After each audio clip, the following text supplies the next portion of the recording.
네, 안녕하세요. 서울연극협회와 한국연극평론가협회가 공동으로 주최하는 정책 세미나. 이번에 주제는 국립극단이에요. 그래서 이번이 두 번째인데요. 저는 사회를 맡은 평론가 김성희입니다. 지난번에 열렸던 2회 국립극단에 관한 세미나를 간단하게 소개를 드리자면요. 지난번에는 이제 한국 국립극단, 그러니까 국립극단의 역사와 역할, 이 내용에 대해서 이제 제가 발제를 했었고요. 그 다음에 또 하나의 주제로는 이제 영국 국립극단, 영국 국립극단이 이제 어떤 체제와 운영 방식을 가지고 있는지 저희가 같이 좀 비교도 하고 참고도 해보려는 의미에서 그 주제를 정했고요. 그 발제는 최용주 평론가 선생님이 해주셨습니다. 그래서 그 한국 국립극단에 대해서는 우리가 너무나 관심도 많고 잘 알고 있는데요. 이제 지난번에 나온 내용 중에서 좀 중요한 거가 간단하게 소개를 드리면 사실 국립극단이 처음에 국립극장의 전속극단으로 50년에 출간을 했죠. 아시아 최초의 국립극단이었어요. 그러다가 2010년에 재단법이 법인화해서 오늘까지 되고 있는데요. 사실 여기에서 문제가 되는 건 국립극단 하면은 우리 한국을 대표하는 극단이라는 상징성이 있고 누구나 이제 그렇게 생각을 하고 있죠. 그런데 과연 그 내실은 우리 한국을 대표할 수 있는 예술적인 수월성을 가지고 있느냐, 또 어떤 그 일관된 철학이나 방향성, 예술적인 비전을 가지고 있느냐, 이제 이거에 대해서 문제제기가 많이 됐거든요. 그래서 이제 그 재단법이나 된 이후에 예술감독이 벌써 4번을 거쳤잖아요. 그래서 이 4번의 예술감독 시대를 이렇게 조금씩 서베이 조감을 해가면서 이제 살펴봤는데요. 사실 이 예술극단의 그 예술감독제가 우리는 이제 3년 단임제를 취하고 있어요. 그러다 보니까 이제 문제가 생기는 게 뭐냐면 국립극단이 라인업은 한 1년 전에 해놓는데 새로 예술감독이 들어오면은 그 1년 동안은 전임 예술감독이 만들어 놓은 그 체제대로 하고 있고, 그리고 나서 한 1년 정도 하면 이제 작품인데 사실 그 예술감독이 행정까지 다 맡아야 되기 때문에 그 예술가가 들어가서 그 국립극단의 체제나 뭐 운영 방식이나 또 행정적인 그런 모든 문제까지 자기가 뭔가 파악을 하고 또 익숙해지기까지 좀 시간이 걸리죠. 그래서 3년이라는 게 과연 합리적인 시간인가 이런 문제들이 있었고요. 그 다음에 또 다음에 온 예술감독은 또 이제 자기의 어떤 그 예술적인 그 방향이나 자기의 어떤 스타일에 따라서 또 새롭게 이제 해요. 근데 국립극단이 사실 재단법인 되면서 가장 많이 변한 게 전에 그 국립극장의 전속극단으로 국립극단이 운영될 때만 해도 그 정기 공연은 1년에 4번이었어요. 그러니까 내극장에서 큰 거 2개 있고 소극장에서 2개 있다든지 그 다음에 뭐 지방을 돌아다니는 그런 거 찾아가는 그 국립극단의 공연 그런 거 치면 한 뭐 정식 공연은 한 3회고 나머지는 조금 더 있는 정도였거든요. 근데 재단법인이 되면서 이쪽에서 이제 방향을 바꾼 게 다작주의예요. 그러니까 제작극장이죠. 그 전에는 그냥 하나의 극단으로서 그 정부의 예산을 가지고 연극을 만들고 했다면 이 재단법인이 되면서 제작극장으로 변신을 하면서 1년에 한 20편 정도 공연을 하게 된 거예요. 그러니까 20편을 공연하면서 예술감독이 오면은 많은 이제 그 다른 민간 그 예술인들을 불러가지고 공연을 하는 식으로 그렇게 만들어 왔던 거죠. 그러다 보니까 여기에서 발생한 문제가 그 국립극단이라는 그 명칭을 달고 공연을 하는데 사실은 이제 전부 그 외부의 연출가, 그다음에 그 연출가가 또 자기 배우를 데려와서 공연을 하고 이러다 보니까 국립극단이라는 그 공연 자체가 브랜드만 가지고 있지 민간극단의 공연인지 뭔지 알 수가 없는 이런 문제점이 생겼다는 거죠. 그러면서 또 예술감독이 바뀔 때마다 다 자기만의 어떤 다른 방식을 추구를 했어요. 근데 이제 손진채 그 초대 감독 같은 경우에는 가장 그 머리에 남는 게 사실 그 예술 감독의 중요한 역할은 어떤 기획력이죠. 예술적인 기획력. 그래서 국립극단다운 공연 기획을 해서 보여줘야 관객들한테도 국립극단이 이런 극단이다 이런 인식이 생기게 되는데, 그래서 제가 이제 그때 그 손진재 선생님 때는 그 성과에 대해서 좀 많이 있었지만 상국유사 프로젝트 이거를 이제 2년에 걸쳐서 10편 정도 공연을 했거든요. 다른 공연까지 합치면 12편 정도가 남았어요.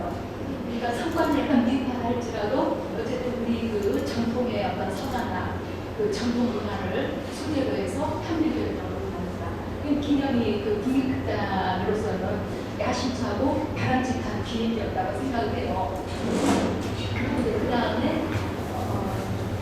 김윤철, 물론 이제 그 물러날 때도 자본이 좀 있었죠. 그래서 김윤철 감독이 와서 한 경우에는 김윤철 감독의 경우에도 굉장히 좋은 기획이라고 생각했던 게 한국 근대극의 재발견이었거든요. 그래서 그 공연이 안 되고 묻혀 있었던 근대극의 명작을 선정을 해서 현대적으로 해석을 해서 공연을 하는 거.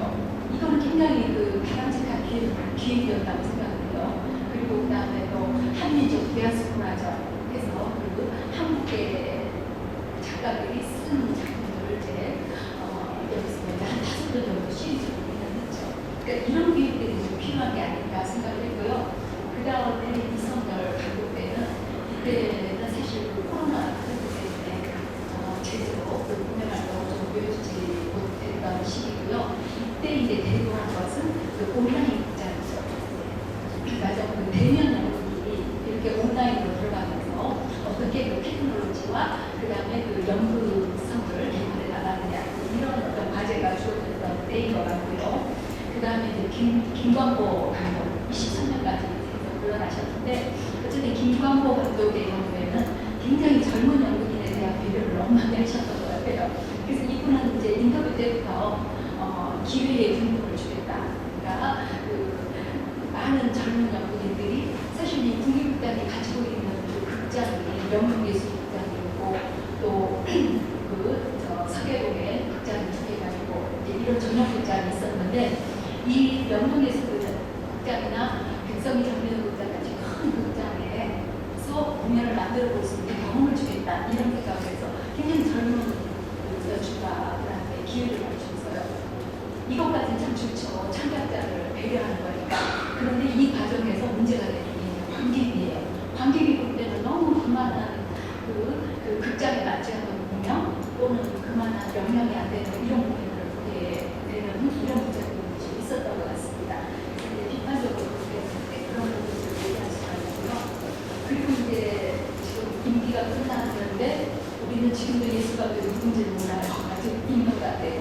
그러니까 이런 게 참 문제죠. 그래서 그 다음에 발제하신 그 최은구 선생님 같은 경우는 영국의 경우에는 예술 감독을 굉장히 그 타고난 예술가를 불러오는데 이분한테 그 기한을 정하지 않고 당신은 할 수 있는 데까지 해라. 이렇게 해서 굉장히 긴 7, 8년 이상을 주기 때문에 이분이 마음껏 자기의 그 역량을 발휘하고 어떤 새로운 비학적인 스타일을 만들어갈 수가 있고 타고난 작품을 만들기도 하고 이런 게 있었다. 이제 그런 얘기들이 좀 나왔습니다.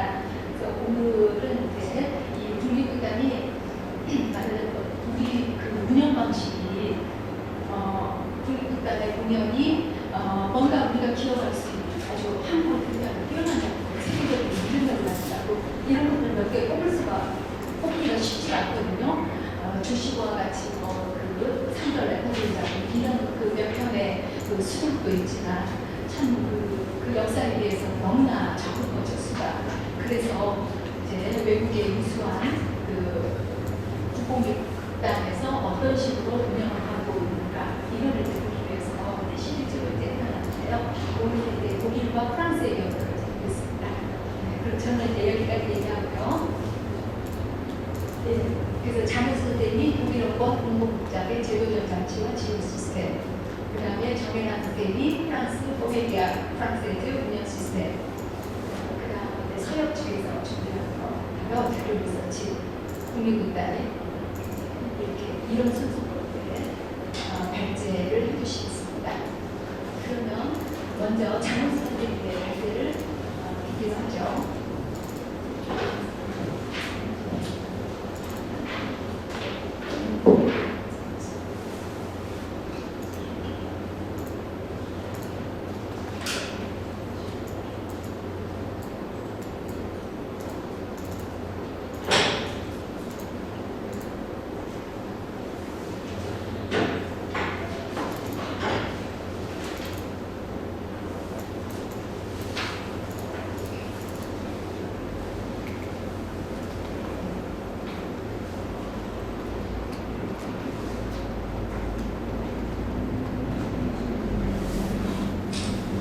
안녕하세요.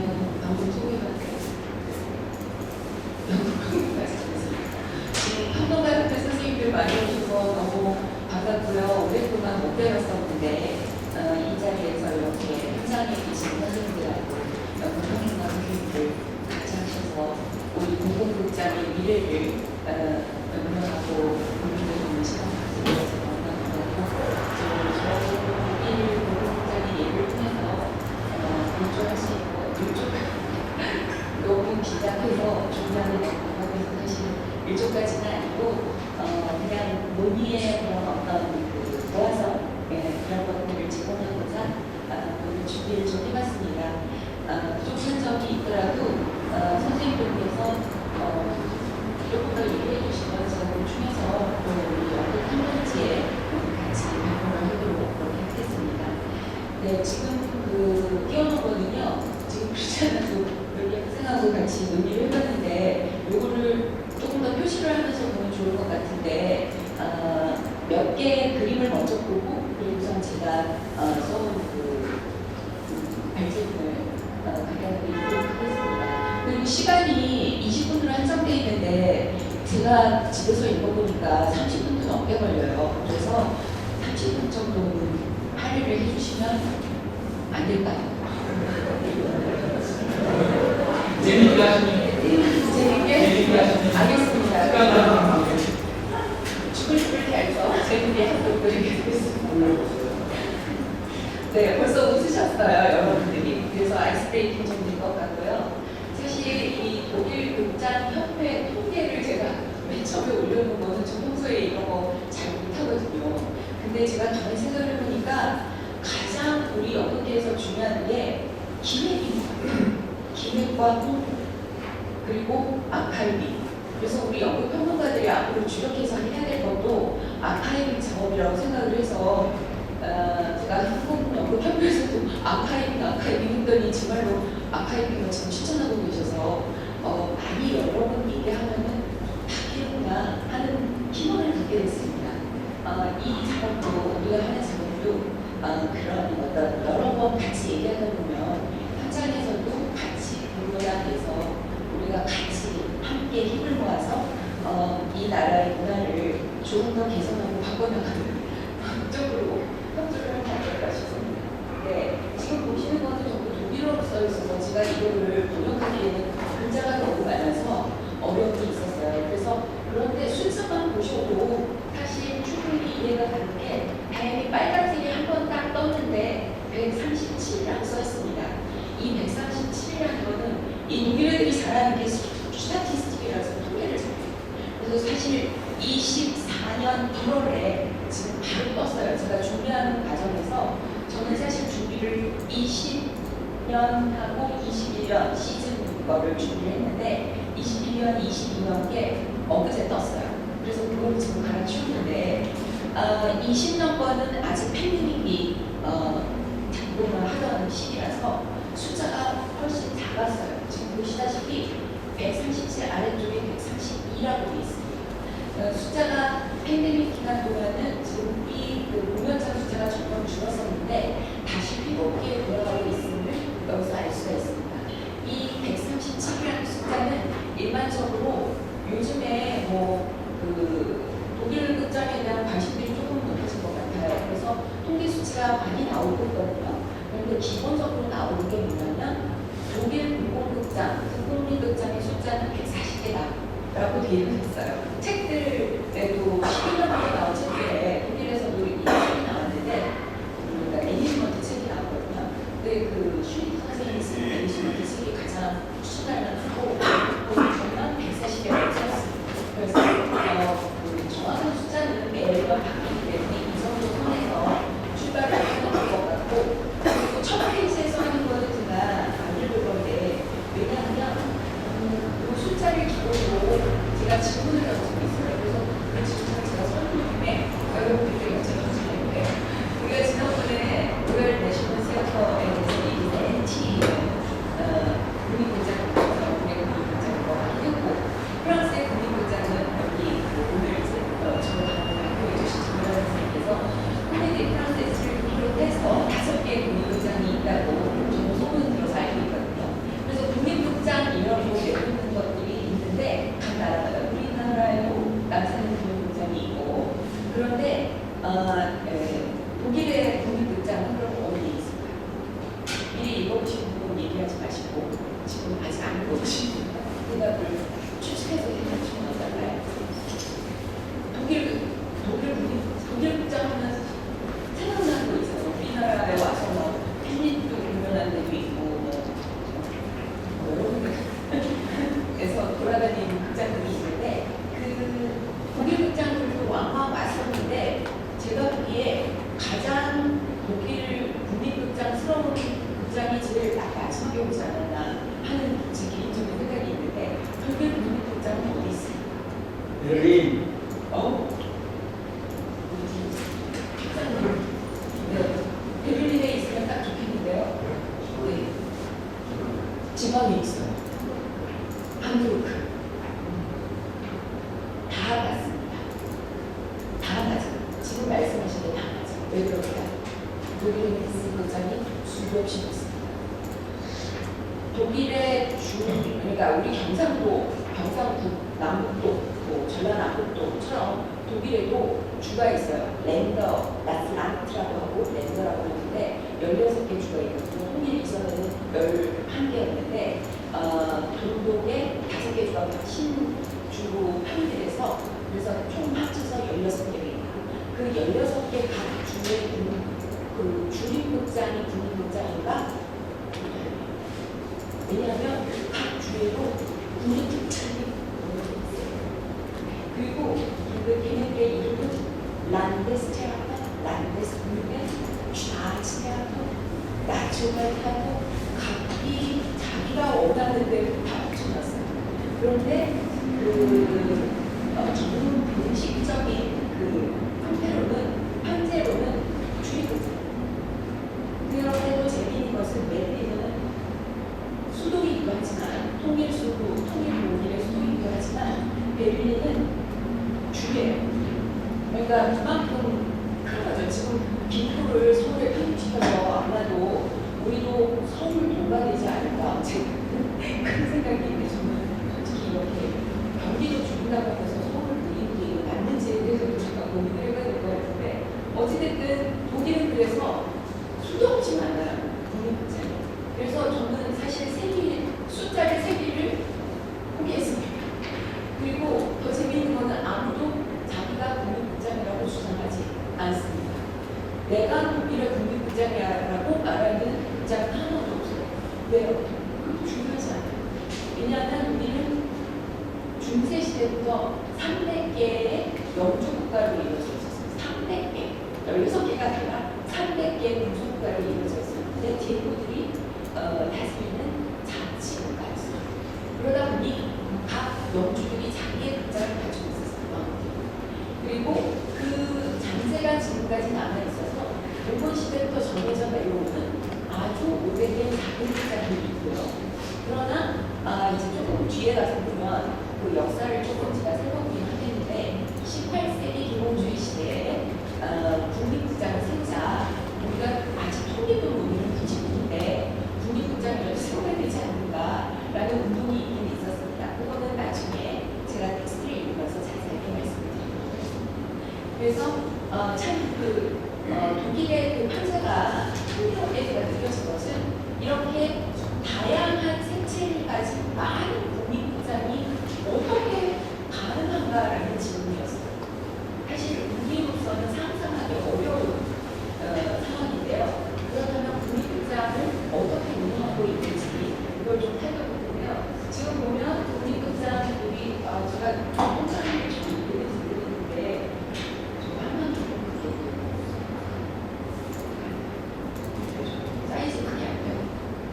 안 보여서 어찌됐든 지금 보면 글자가 이거 아까 슬라이드 그런 예를 없으면 안 돼요. 네, 됐어요. 글자가 너무 작아가지고 안 보여요. 지금 보면 웨지 배지라고 돼 있고 아이게 배지라고 돼 있고 게스트 배지라고 돼 있고 이 140개의 극장이 운영되는 시스템. 그러니까 무슨 얘기냐면 누가 주인이다라는 거예요. 지자체가 사실 공공극장이라면 지자체가 운영하는 극장이겠죠. 그런데 지자체가 운영하는 극장의 반환 이상이 아이게 배지로 나갔습니다. 원래 매지 배지였습니다. 그런데 지자체가 서서히 늘어나고 운영극장이 수용성이 보면 공립극장이에요. 공공극장이 있는데 왜냐하면 지자체가 훨씬 더 공적 자금 투입을 받아야 되는 거죠.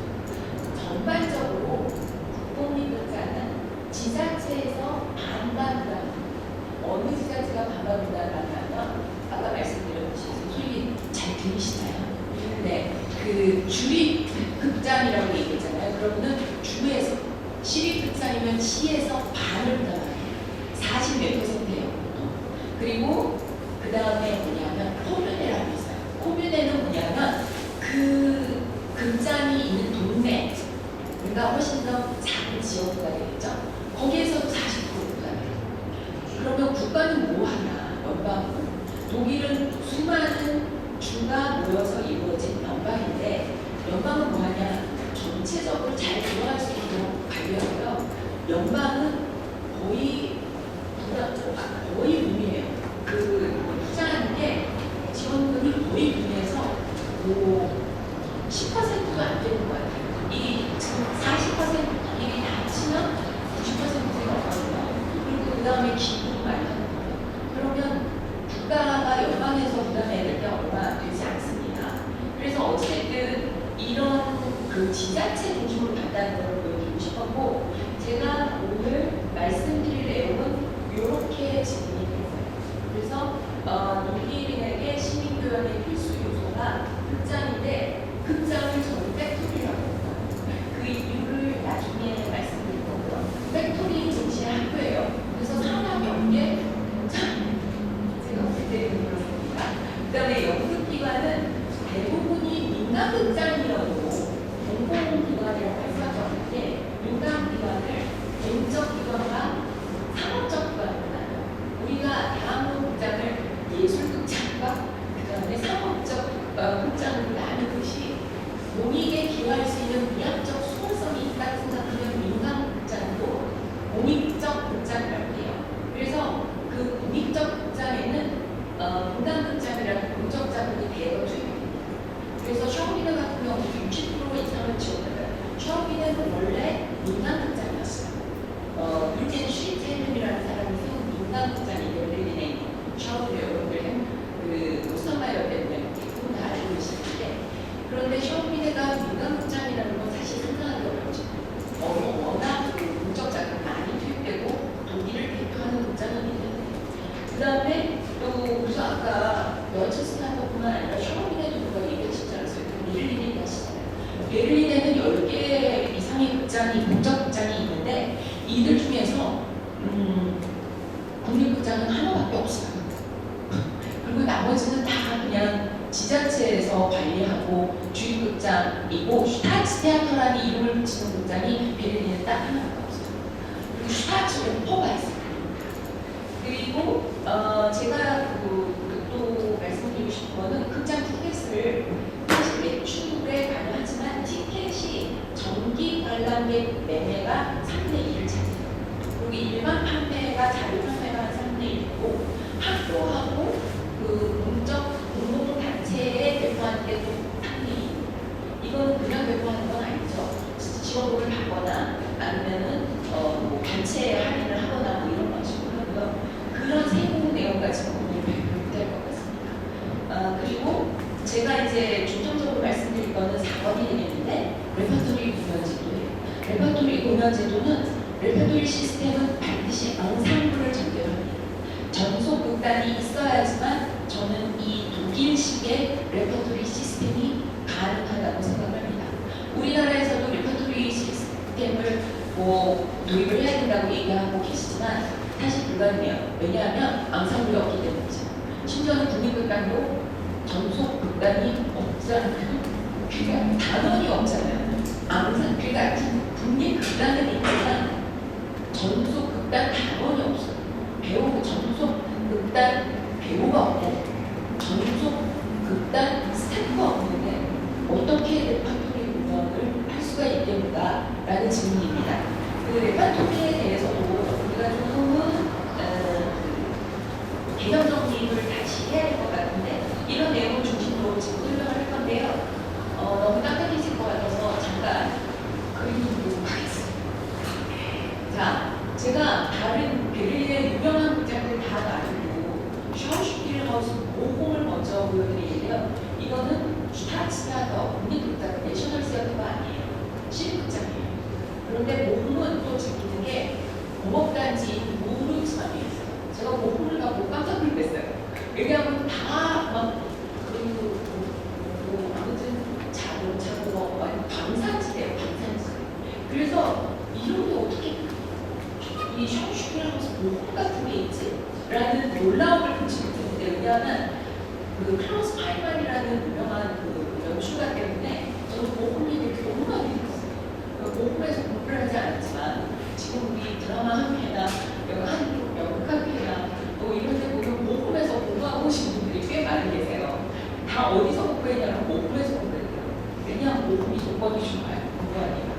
그 학교도 이렇게 합리적인 거고 조합이 좋고 그런데 이 모공어 샤우슈필하우스에 그러니까 이름을 이렇게 얘기해요. 샤우슈필하우스 모공이라고 하지만 그리고 이건 발음이 샤스라가 아니라 S가 중간에 들어가기가 독일어잖아요. 근데 독일어 가면 그건 아니지만 이거는 슈타트라고 해서 시티예요. 시티. 그래서 슈타트테아터 발음을 짧게 해가지고 그리고 그 극장단이 2018년부터 지금 세입하고 있는데 아까 김성희 선생님께서 3년 예술학급이 너무 짧다. 저는 동의합니다.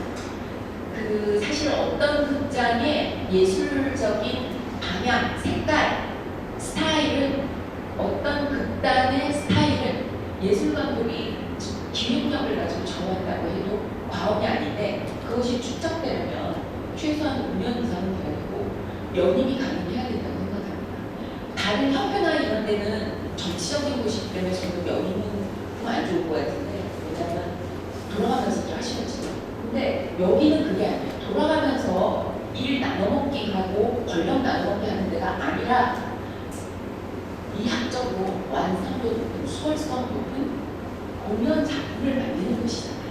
그래서 여기는 사실 2018년부터 지금 장기 직원하고 있는데 이건 장기 직원이라고 할 수가 없어요. 아까 말씀드렸던 클라우스 파이만 같은 경우는 목테아터 다른 나라 같은 독일권에서 왔다 갔다 하니까 목테아터에서 13년 있었고 그 다음에 베를린 앙상블에서 17년을 그래서 도합 33년 동안 그 중국장에서 극장장을 했던 경험이 있습니다.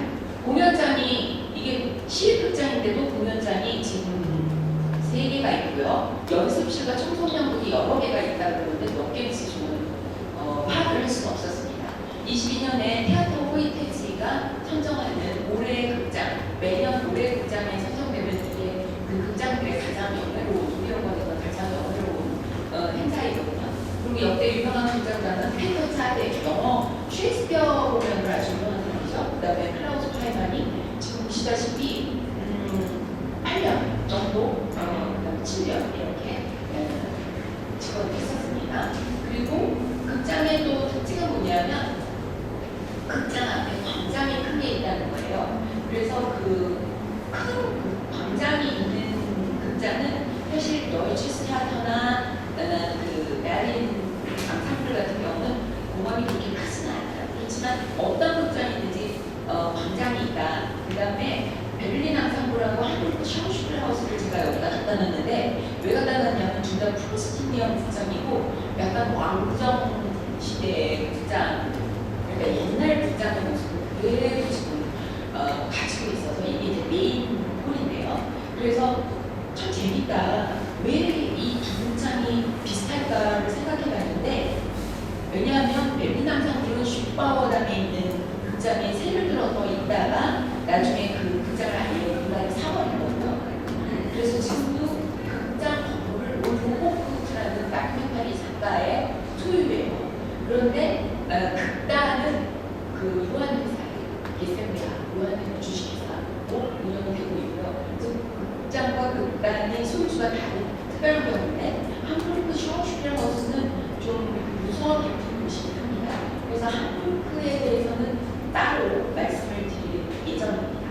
그 다음에 또 유서 깊은 극장, 가장 유서 깊은 극장이라고 하면 역시 그 독일은 아니지만 독일어권 극장으로 비엔나에 있는 모트차트를 들 수가 있겠죠. 그래서 비엔나에 있는 모트차트는 시청 바로 맞은편에 있는데 그 옆에 벌스가르텐이라고 해서 그 공원 전체가 이 비엔나 그 모트차트의 뭐라고 할까 휴게소? 휴식처? 이런 거죠. 그래서 시민들이 극장에 오기 전에 그 벌스테아트에서 논일다가 극장에 들어가곤 합니다. 그리고 그 안에 내부도 황궁 못지않게 모트차트는 그 옛날 그 합스부르크 황과 바로 옆에 있기 때문에 그 황궁의 모습을 지금 가지고 있어요. 네, 그리고 이번 나왔으니 18세기 함부르크를 비롯해서 독일어권에서도 국립극장을 열고자 하는 열망이 있었습니다. 그래서 개몽주의 시대 때 레싱이 시민들을 개몽시키려면 제대로 된 극장이 있어야지 그런 극장이 매달아서 웃기는 부분은 하면 안 된다. 그래서 그 함부르크에서 최초의 국립극장이 나왔어요. 내셔널 시어터가 나왔는데 그 극장은 3년간의 재정 악화로 인해서 문을 닫고 말았어요. 그래서 오늘날 그 최초의 그 독일어권 내셔널 시어터는 없습니다. 그리고 함부르크의 그 대신에 다른 샤우슈필하우스, 그 다음에 파리아 제아터, 그 다음에 카프나델, 현대적인 카프나델 이런 엄청 많은 극장들이 레스팅의 그 유산을 이어가고 있는 거죠. 그래서 함부르크에 유난히 극장이 많습니다.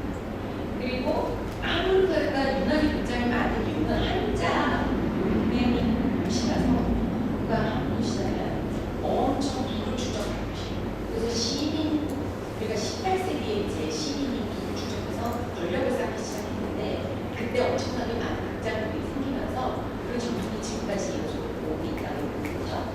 그리고 지금 18세기 그에 이제 세워진 극장들에서 가장 오래된 것으로는 남아있는 것 중에서 가장 오래된 것은 비엔의 궁정극장인 모트차트다.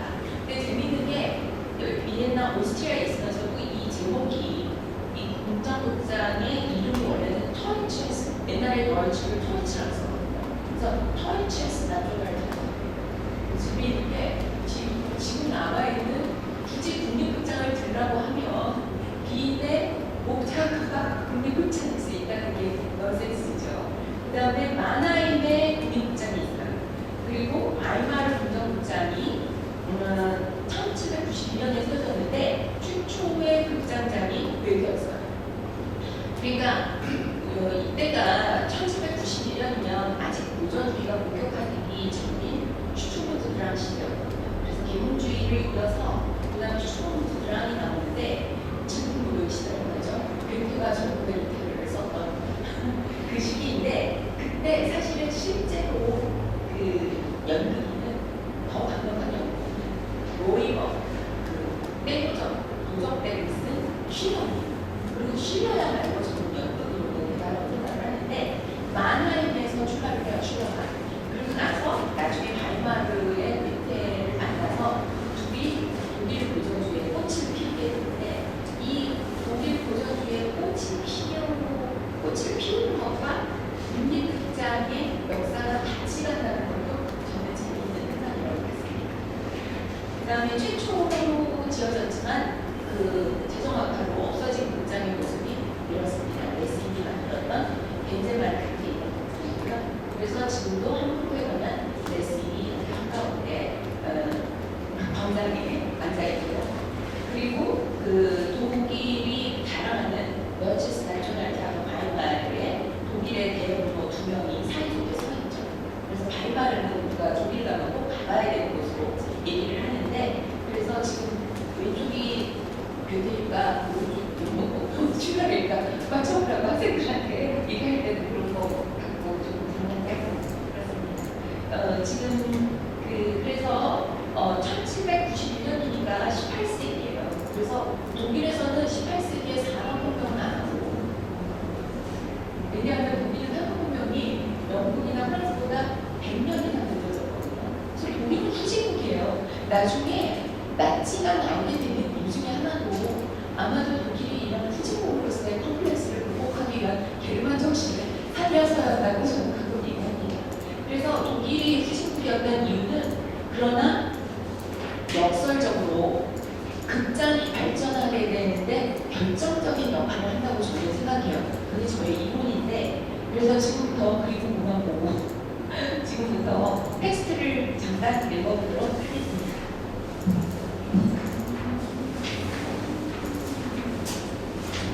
여러분들 갖고 계시는 발제문의 첫 번째 페이지는 이미 지나갔고요. 두 번째 페이지 잠깐 보도록 하겠고요. 두 번째 페이지에도 중요한 거는 다 얘기한 것 같고요. 지금 마지막에 문화재정 지원이 마지막 단락이요. 이 페이지의 마지막 단락에 문화재정 지원이 각 지방자치주가 41.9%, 지역자치단체가 커뮤네라고 하는데 44.8%를 부담을 하고 그리고 연방정부는 그보다 훨씬 적다. 극장 티켓은 아까 말씀드렸고요. 어떻게 판매하는지 그 다음 페이지로 넘어가도록 하겠습니다.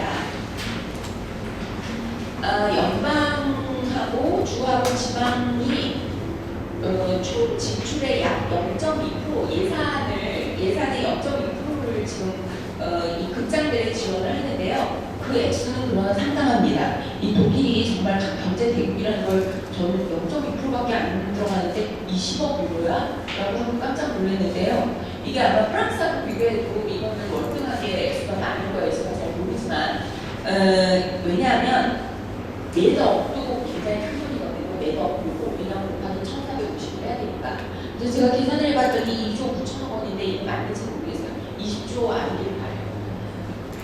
제가 그냥 지금 계산했는데 어쨌든 조가 나오는데 저는 나는 이제 감당 안 된다 이런 말 하거든요. 근데 그 극장에 관계하는 사람들이 4만 명이라고 제가 여기다 써놨는데 사실은 이분들은 항상 오케스트라를 같이 쳐요. 이 오케스트라를 왜 같이 치냐면 모든 극장에 오케스트라가 있어요. 왜냐하면 음악극이 아니더라도 오케스트라가 있어요. 근데 왜 그러냐면 극장은 보통 오페라, 독일 극장은 전통적인 극장은 오페라가 우선이잖아요. 그래서 오페라하고 연극이 같이 가기 때문에 오케스트라까지 합치면 10만 명이 넘는 것으로 종사자가 나오고요. 그 다음에 우리나라도 사실 제가 2021년 공연 예술 보고서를 보니까 문예 가수가 250여 개라고 해서 사실 공공극장 수가 독일보다 많은 거죠. 그런데 문제는 뭐냐면 가동률이에요. 그리고 국공립하고 민간극장까지 합치면 1,425개라는 극장 수는 솔직히 독일하고 비교해도 부끄럽지 않은 수치예요. 그런데 문제는 이들이 다 대관 위주로 운영이 되고 1년에 가동률이 5분의 1에 4분의 1, 24.5%니까 4분의 1이라는 거죠. 근데 사실 이거 뭐 지방까지 갈 필요도 없어요. 국립극장도 보면 늘 열려있는 게 아니거든요. 그래서 저도 그게 되게 이상했어요. 라인업을 보면 항상 그 시즌별 라인업을 보면 며칠부터 며칠까지 공연하고 그 다음에 쉬는 텀이 있어요. 한 주일 쉬고 그 다음에 또 공연 올리고 이런 식이잖아요. 독일에서는 상상도 했어요. 독일에서는 그 대신에 극장 추가 극장이 있어요. 언제까지? 너무 더워서 아무도 독일에 남아있지 않아요. 베를린에 가면 그런 속담이 있어요. 여름에 베를린에 오면 이탈리아 사람밖에 없다. 그럼 베를린 사람들은 다 어디 갔냐? 이탈리아 갔다. 이렇게 농담을 얘기하고 비엔나도 마찬가지고. 그래서 그 2달 동안은 시즌 오프입니다. 그리고 나머지 시즌 기간 동안에는 사실 일요일, 토요일 없이 당연히 주말에 공연을 많이 하죠. 그리고 뭐 그런 파이어타기라고 하는데 목요일에 공연을 많이 하고 심지어는 휴일은 아침에 와서 마티네라고 해서 무슨 관객 위한 서비스 프로그램이 되게 많거든요. 뭐 작가와의 대화 뭐 이런 거 있잖아요. 그런 것 때문에 아침에 구름같이 몰려들어요. 일요일 아침에. 교회는 등록만 하면서 안 다니잖아요. 기독교까지. 그래서 아침에 극장으로 다 몰려가는 현상들이 있습니다.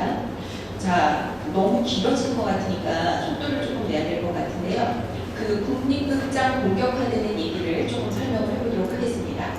독일에서는 내셔널 시어터라는 게 정말 국격의 의미도 없고요. 국가를 대표한다는 의미가 없다는 거 아까 말씀드렸죠. 다만 민족, 국민이라는 네이션의 다른 뜻의 방점을 찍습니다. 그리고서 국립극장을 세우는 운동이 본격화된 것도 바로 이렇게 계몽주의 시대, 18세기 계몽주의 시대에 국민들, 시민들을 계몽하고자 만든 것이었습니다. 시민 계몽을 통해서 그런 무엇을 하려고 했냐면 사회의식 개혁 운동을 본격화하자는 것이었죠. 내셔널 시어터라는 이름, 나ционال 티아터입니다. 독일어로는. 이 이름을 내세운 최초의 국립극장은 아까 말씀드렸던 1767년에 세운 함부르크의 내셔널 시어터였습니다.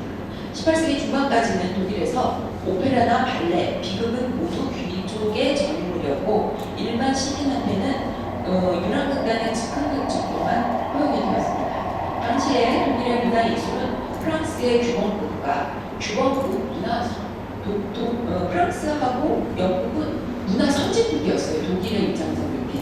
그래서 그런 그 전통 기구 있잖아요. 그런 것들도 전부 다 번역을 해서 이들이 수입을 해서 썼습니다. 그리고 더 중요한 것은 이탈리아의 오페라의 지배 아래 있었다는 거예요. 그래서 공원 영주들은 이탈리아 오페라를 좋아했으니까요. 그리고 이탈리아어로 했어요. 공연도. 그래서 모차르트가 최초의 독일어 오페라를 작곡을 했다고 해서 모차르트한테 힘을 실어주잖아요. 계몽주의 극작가 레싱은 유럽극단으로 돌아다니고 있던 연극들을 정착시킬 극장을 추천했어요. 시민의 의식을 계몽시키려면 문학 텍스트에 기반한 시민 연극이, 시민 비극이 상영될 필요가 있다고 보여죠. 그는 한자 도시의 부유한 상인을 설득해서 시민이 주인이 되는 국립극장을 지정했습니다. 레싱은 이 극장의 드라마turg이자 비평가로 활동하면서 독일 시민 비극을 선도하게 됩니다. 이로써 극장은 법원, 의회, 대학과 더불어서 국민교육의 기능을 부여받게 됩니다. 계몽을 통한 시민 개혁 기관으로서 극장이 격상된 거죠. 안타깝게도 이 극장은 그런데 이 최초의 국립극장으로 세워진 함부르크 극장은 재정난에 시달리다가 한 년도 못 버티고 문을 닫게 됩니다.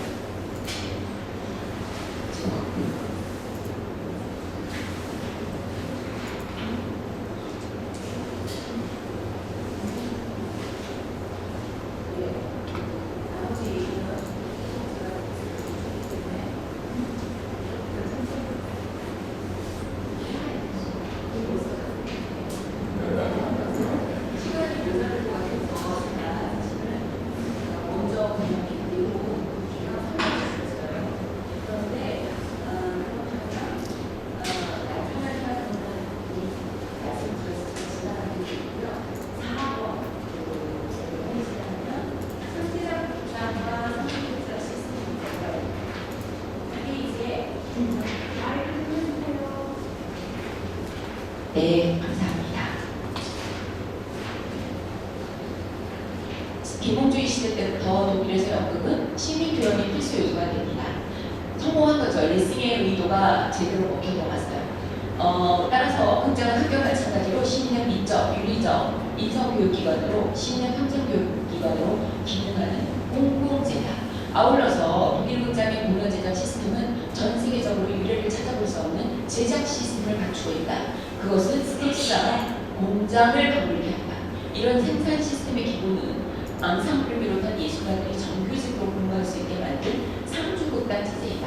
한 작품을 공연으로 완성하기까지는 많은 인력과 전문 예술가의 협업이 필요하다. 그런데 독일의 국공립극장들은 이 협업에 필요한 기본 인력을 하나의 극장에 고용하고 있고 이들이 종사하는 전문 분야와 직업도 매우 다양하다. 배우, 연출, 드라마turg는 벌써 레싱 때부터 있었어요. 레싱이 최초의 드라마turg이기도 합니다. 극작가, 프롬프터가 반드시 필요해요. 요즘에는 근데 그 AI 덕분에 프롬프터 안 쓴다고 합니다. 문해미술, 음악, 음향, 영상기술자 이런 것들 제가 나열한 것들은 우리가 알고 있는 일반적인 스태프회인데요. 독일 공제사, 페인터, 조리사, 구두 수선무 이런 한트베르커라고 말하는 수공업 기능공들이에요. 이분들이 극장의 직원으로 상근합니다. 월급을 받습니다. 임용직 노동자가 아닙니다. 그리고 이분들의 작업장도 독일의 공공기 극장에 다 있습니다. 저도 가봤어요.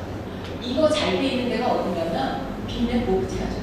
그리고 메아리 남산 엄청나게 겉으로 볼 때는 거기가 그렇게 흔들리는 것 같지 않은데 밑에 지하에 들어가면 식당도 어마어마해요. 식당의 음식 최고 수준이에요. 꼭 가서 드셔보시기 바랍니다. 그들이 직원들이 거기 있으니까 우리 YG 뭐 식당 좋다고 그러잖아요. 가보셨나요? 마음동에 있다고 같은데 저도 못 가봤어요. 우리 못 들어가잖아요. 여기는 아무나 들어갈 수 있어요. 그래서 상시 거기는 365일 들어가고 있기 때문에 아무나 들어가서 식사도 할 수 있고 구경도 할 수 있습니다. 극장은 집 또한 학생들의 실습장으로도 대단히 중요합니다. 흔히들 독일 교육의 꽃이 김나지움이라고 말하죠. 철학과 인문학의 도시, 인문학의 나라 이렇게 얘기하죠. 편견입니다.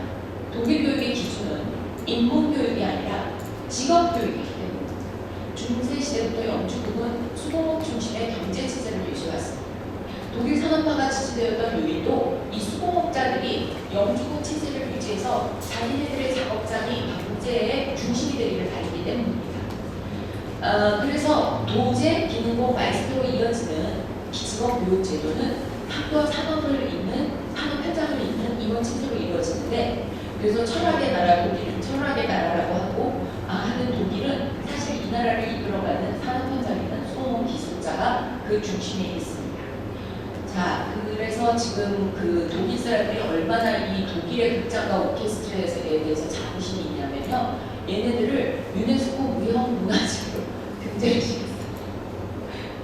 그러니까 생각해보세요. 우리 대학로 제가 그래서 이 대학로를 유네스코 무형문화재로 등재시켜야 되는 거 아닐까라고 힌트를 얻었거든요. 이 독일 사람들은 자기 전국에 있는 자기 나라 창제자 시스템이 있는 거는 유일무이하다.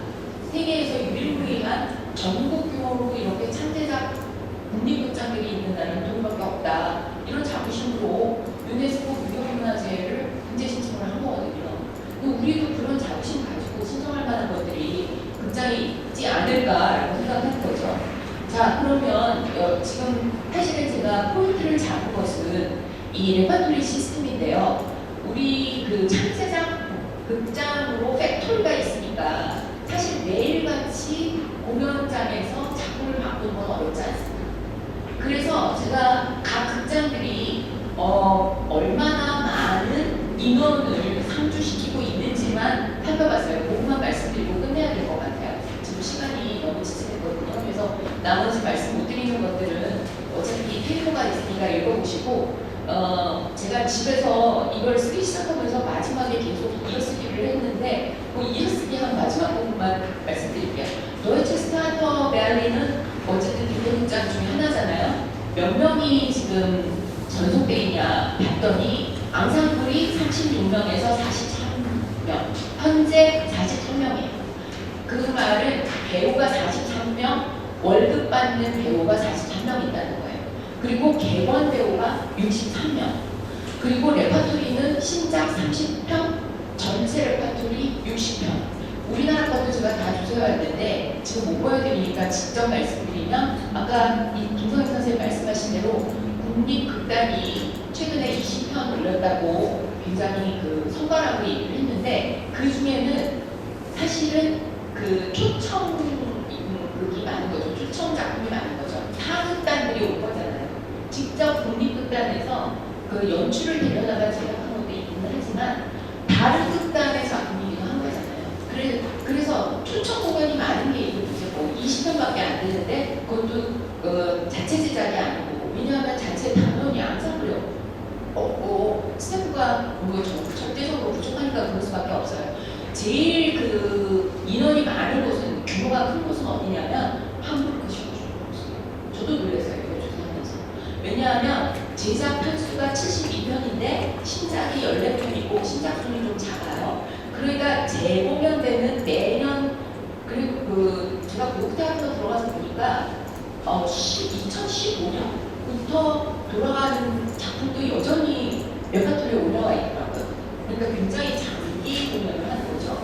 그리고선 매년 우리가 몇 번 가서 볼 수 있어요. 한 달에 한 번, 한 달에 두 번 정도 공연하니까 매번 작품을 바꾸는 그런 시스템이니까 관객들한테는 참 좋은 게 엄청난 선택권이 있다는 거죠. 엄청난 작품들 중에서 저 지금 그 독일에 베를린에 몇몇 그 공연 관련자들이 가 있는데 매일같이 다른 작품을 자기가 그동안 너무너무 보고 싶었던 버킷리스트에 있던 작품들을 매일같이 볼 수 있다. 그래서 매일같이 공연을 본대요. 그래서 제가 참 우리 한국말들도 그렇게 못하는데 라고 생각을 했습니다.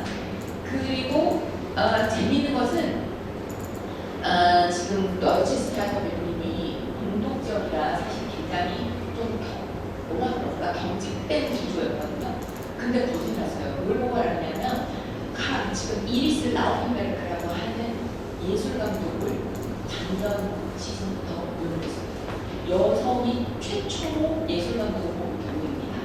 그보다 앞서서 어디에서더라? 함부르크 맞아요. 함부르크 샤우슈파우스에서 얘네가 진짜 잘하고 있는데 여기 청소년들도 잘해요. 따로 예술 감독이 있어요. 그리고 카린 바이어라는 예술 감독을 벌써 오래전부터 이분을 기록해서 이분이 잘 밀리고 있습니다. 그래서 함부르크 샤우슈파우스도 꼭 가봐야 되는 곳이에요. 그리고 그 베를린 앙상블 같은 경우는 앙상블은 많지 않아요. 26명인데 워낙 오랫동안 국민 배우들이 같이 작업을 하고 있어서 여기는 천하무적이죠. 그리고 올리버 레이제가 2017년에 와서 지금 작년에 130주년 그 기념 공연들을 많이 올렸거든요. 그리고 지금 올리버 레이제가 또 아무래도 장기 집원하게 될 것 같아요. 지금 벌써 한 번 더 연장했고요. 5년씩 갔는데 계속 연장을 하는 거죠. 네. 그런데 우리나라 경우에는 그나마 그러니까 시즌 세리즈 2012년부터 국립극장단이었던 아는 감독님이 도입을 하셨어요. 근데 제가 보기에는 아직까지는 분위만이 있지 않는가. 이게 간단하게 말씀을 드릴 수밖에 없을 것 같습니다. 그리고 제가 그 레퍼토리 시스템의 장점이 무엇인가를 좀 정리를 해봤는데 여러분들이 보셔도 그냥 읽으셔도 되는 연극공장이 왜 좋은가는 아까도 말씀드렸잖아요. 그래서 그런데 재미있는 것은 민간극장은 그럼 왜 지자체에서 70% 이상 지원을 하냐, 공적 자금을 투입을 하냐, 작품의 수월성이 좋으면 너희도 공적 극장을 볼 수 있다는 거예요. 그래서 공공극장으로서 왜냐하면 민간극장은 기본 체제를 갖추고 있거든요. 기본 체제가 뭐냐면 앙상블, 그다음에 레퍼토리 시스템, 그다음에 창제작 극장 백토리 시스템 이렇게 세 가지거든요. 그걸 갖추고 있으면 민간극장도 공공극장도 엄청난 세금 지원을 받을 수가 있습니다. 그리고 예술감독 얘기를 안 할 수가 없는데 예술감독 얘기는 나중에 토론할 때 하고 제가 사실은 월간 한국연극 1월호에 그 내용을 썼어요. 그래서 여기서 말씀 안 드려도 될 것 같아요. 월간 한국연극 1월호 에디터에 그 내용을 썼습니다. 그리고 결론만 말씀드릴게요. 독일 국민극장이 지닌 공공성은 첫째, 국민의 인적 편의권과 시민 교육의 장이라는 점에서 찾을 수 있다. 이거 연구에 없는 것 같아요. 둘째로 언급할 것은 모든 극장이 열린광장을 마련하고 시민의 공론장으로 기능한다는 것이다. 공공극장은 예술가와 시민사회에서 매개자의 역할을 해야 된다. 관객과 공연자를 연결시켜주고 시민이 자유롭게 공간에 들어와서 서로 만나고 휴식을 즐기며 예술과 일상에 대해 이야기할 수 있는 광장이야말로 극장의 공공성을 상징하는 공간이다. 그래서 세계적으로 유명한 공공극장들은 극장 앞 광장을 건물보다 더 중요시한다. 이 광장은 또한 예술가와 시위 거버넌스, 행정과 행정가와 예술가의 소통 광장으로 기능한다. 공공극장에 세금을 아무리 많이 투입해도 독일에서는 아깝지 않다고 한다. 그 이유는 극장이 시민의 권익에 가장 많이 기여할 수 있는 공공재이기 때문이다. 극장은 단순한 공간 그 이상입니다. 한 나라의 연극과 문화예술을 대표하는 단체는 국립극단입니다. 그래서 일반적으로 국립극단이 있는 곳이 국립극장이라고 말합니다. 그리고 독일에서 보듯이 국립극장은 서울 한 곳에만 있을 이유도, 대표성을 띈 하나의 극장만 있을 이유도 없습니다. 그리고 보니 우리가 아직 갈 길이 멉니다. 그렇죠? 우리에게는 아직 국립극단이 있는 국립극장 한 곳도 없으니까요. 감사합니다. 네, 발표를 받아주신 장님께 감사합니다.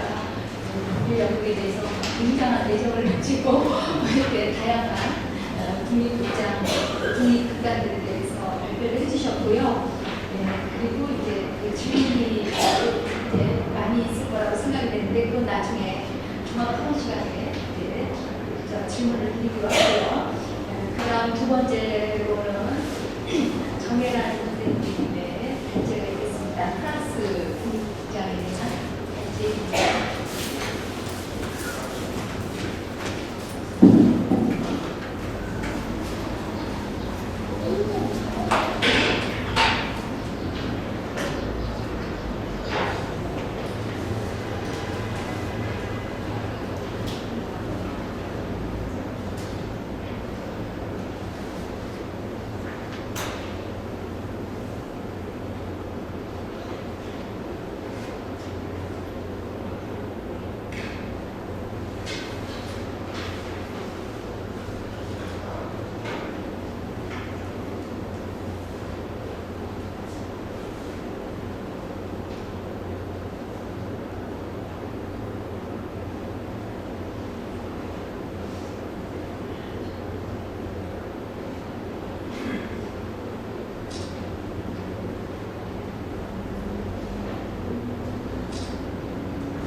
안녕하세요. 정혜란입니다.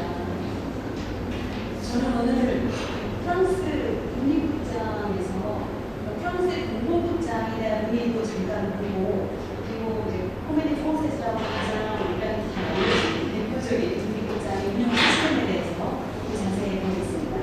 프랑스에서 국립극장의 그 공공이라는 이름이 붙여진 공공극장 중에 하나거든요. 공공극장에 국립극장만 있는 것이 아니라 국립극장에는 공공극장이 더 상위 계층이죠. 그래서 제2차 세계대전 후부터 시작된 정부의 문화정책과 시행령 아래에 놓여있는 모든 극장들을 공공극장이라고 말합니다. 전쟁 후의 척박한 환경에서도 창작과 향유를 실험하는 개척예술가들, 그리고 이를 기꺼이 받아 안으려는 정부의 의지, 극장과 극단을 지원하고 정책화시키는 데 앞장선 천부적인 정치 행정가들, 이들이 국민들에게 공연 예술의 수혜를 돌려주기 위해서 시도하고 실패하고 수정하면서 거의 80여 년을 쌓아올린 결과물이 프랑스의 공공극장이고 국립단체인 거죠. 그래서 우리는 먼저 오늘 프랑스의 공공극장의 개념과 종류에 대해서 간략히 알아보고, 그리고 공공극장의 한 형태인 국립극장에 대해서 조금 더 주의해서 들어가고, 마지막으로 더 주의해서 국립극장을 중에서 코미디 프랑세스의 운영 시스템에 대해서 좀 더 자세히 들여다보겠습니다. 프랑스에서 공공극장이라는 의미는 이 세 가지를 충족시켜야 되는데요. 첫째는 설립에서부터 운영에 이르기까지 재정을 중앙정부와 시구의 자치단체가 전적으로 담당합니다.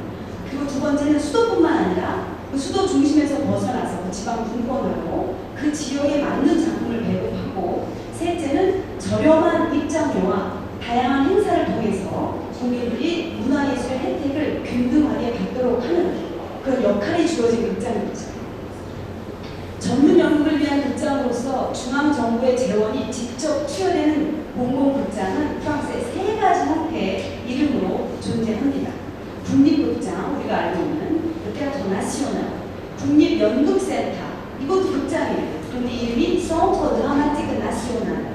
그리고 세 번째가 국립무대, 센 나시오날. 그래서 항상 나시오날이 들어가면 공공극장이 국립극장인 거죠. 2024년 2월 현재 프랑스 전국을 아울러서 국립극장은 5개, 국립연극센터는 38개, 그리고 국립무대는 77개, 총 120개 정도가 되고요. 이 120개에 달하는 공공극장들은 대도시부터 소도시까지 대극장부터 소극장까지 아우르면서 엄청난 규모의 국내 네트워크를 형성하고 있습니다. 1871년 5월 법령에 따라서 가장 먼저 파리시에서 연극 극장을 하나의 교육기관으로 간주하고, 이 말은 아까 독일하고도 비슷한 것 같아요. 그래서 연극 극장을 하나의 교육기관으로 간주하고 점차 파리시의 기존 극장들을 국립극장으로 승격시켜 나가고 있었어요. 그러면서 동시에 19세기 말에 와서는 국립교육의 일원으로서 지방에도 극장을 설립하고 기존에 있는 지역 극장들을 지원하자, 그런 안이 나오기 시작합니다. 그래서 정부의 요구에 따라서 연출가 샤르르 듈렌이라는 이 사람이 연극의 지방화를 연구하고 연극의 새로운 사회적 기능, 예술과 경영 사이의 균형, 정부의 연극 재정을 어떻게 지원할 것인지 이런 모든 문제를 검토하기 시작해요. 그런데 이제 2차 대전이 발발하면서 잠깐 멈추고 1946년에 본격적으로 지방 분권화에 박차를 가하면서 파리 근교와 지방들에도 극장들을 설립하기 시작합니다. 그래서 이에 따라서 1947년에 우리가 알고 있는 아비뇽 페스티벌이 창설된 거예요. 이 지방 분권화에 힘입어서. 그리고 지방으로 이제 확대되는 국립예술단체들과 정부가 서로 협력을 해야 되니까 그때까지도 문화부가 없었거든요. 그래서 1959년에 문화부가 창설됩니다. 그래서 작가였던 그 앙드레 말로라는 그 작가가 초대 장관으로, 문화부의 초대 장관으로 취임해서 공공극장의 방향성을 주도하고 정책을 수립합니다. 그래서 공공극장의 체계는 정부가 주도한 정책으로서 위에서 아래로의 변화였던 거죠. 위에서 아래로의 혁명이었던 거죠. 예외적으로 그 스트라스부르의 국립극장이 한 개가 있는데 그걸 제외하고는 나머지 4개는 모두 파리에 있어요. 그래서 그 5개의 국립극장들과 그리고 각 도시의 인구 수에 따라서 도단위, 광역시 단위에 있는 설립된 극장들은 국립연극센터라 부르고 주민이 50에서 20만 명에 달하는 중소도시에서는 국립무대라는 이름으로 불리게 됩니다. 이 3가지 형태, 국립극장, 국립연극센터, 그리고 국립무대, 이 3가지 형태의 공공극장이 갖는 가장 주된 임무는 창작 주체로서의 역할을 수행하는 거예요. 그래서 공공극장의 극장장의 신청에서 지원을 하려면 극장 운영과 관련된 기획안을 낸 뒤에 법원에 가서 자신의 그 프로젝트를 설명하고 시청과 지역과 정부 대표로 구성된 심사위원회 심사를 받아서 임명이 됩니다. 이처럼 극장이 대관 사업을 하는 것이 아니라 극장 스스로가 예술 창작의 작업장이 돼서 극장장이 곧 연출이나 또는 예술 감독의 역할을 하는 거죠. 그래서 작품에 직접 제작하기도 하고 또는 공동 제작자로서 작품의 생산부터 매급까지 책임을 지는 구조입니다. 그래서 국립극장은 나중에 이제 코미디 프랑세즈 연결해서 더 자세히 다룰 거고요. 여기서는 잠깐 국립연극센터와 국립무대만을 좀 보고 가겠습니다. 다른 것보다도 국립연극센터장에 지켜야 될 운영 규정이 있어요. 그게 좀 흥미로워서 프랑스 정부가 내건 공연예술의 지방 분권화는 국민의 문화 접근성 확대라는 목적으로 이루어진 건데 이거는 더 많은 사람들이 그리고 더 쉽게 극장을 찾도록 한다는 거거든요. 이것은 예술의 민주화와 지방화에 근거하는 것입니다. 여기서 말하는 그 예술의 민주화는 2가지 측면의 민주화가 있는데 연극의 엘리트주의를 지양하고 극장이 누구한테나 열려있다는 개념의 민주화와 함께 저렴한 가격으로 극장의 무턱을 낮춰서 경제 민주화까지를 의미합니다. 그래서 국립연극센터의 극장장은 임기가 3년이고요. 2번 재임이 가능해서 최장 임기는 9년으로 제한이 되어 있어요. 극장장은 주로 예술가 중에서 선임이 되고 기획 행정가가 임명될 수도 있지만 반드시 어떤 예술가와의 공동 운영을 하는 경우에만 가능합니다. 연극센터장에게 주어진 여러 가지 목표나 어떤 책임을 보면 먼저 창작에서 최소 연 2편의 자신이 제작하는 공연 또는 공동 제작을 해야 되고요. 계약 기간 중에 3개의 공연 창작을 위해서 1명 또는 여러 명의 연출가를 초빙할 수 있습니다. 계약 기간 중에 3편의 창작은 프랑스 말을 하는 현재 살아있는 그 작가의 작품을 해야 되고요. 그 계약서에 제시된 그 지역들에서 최소 11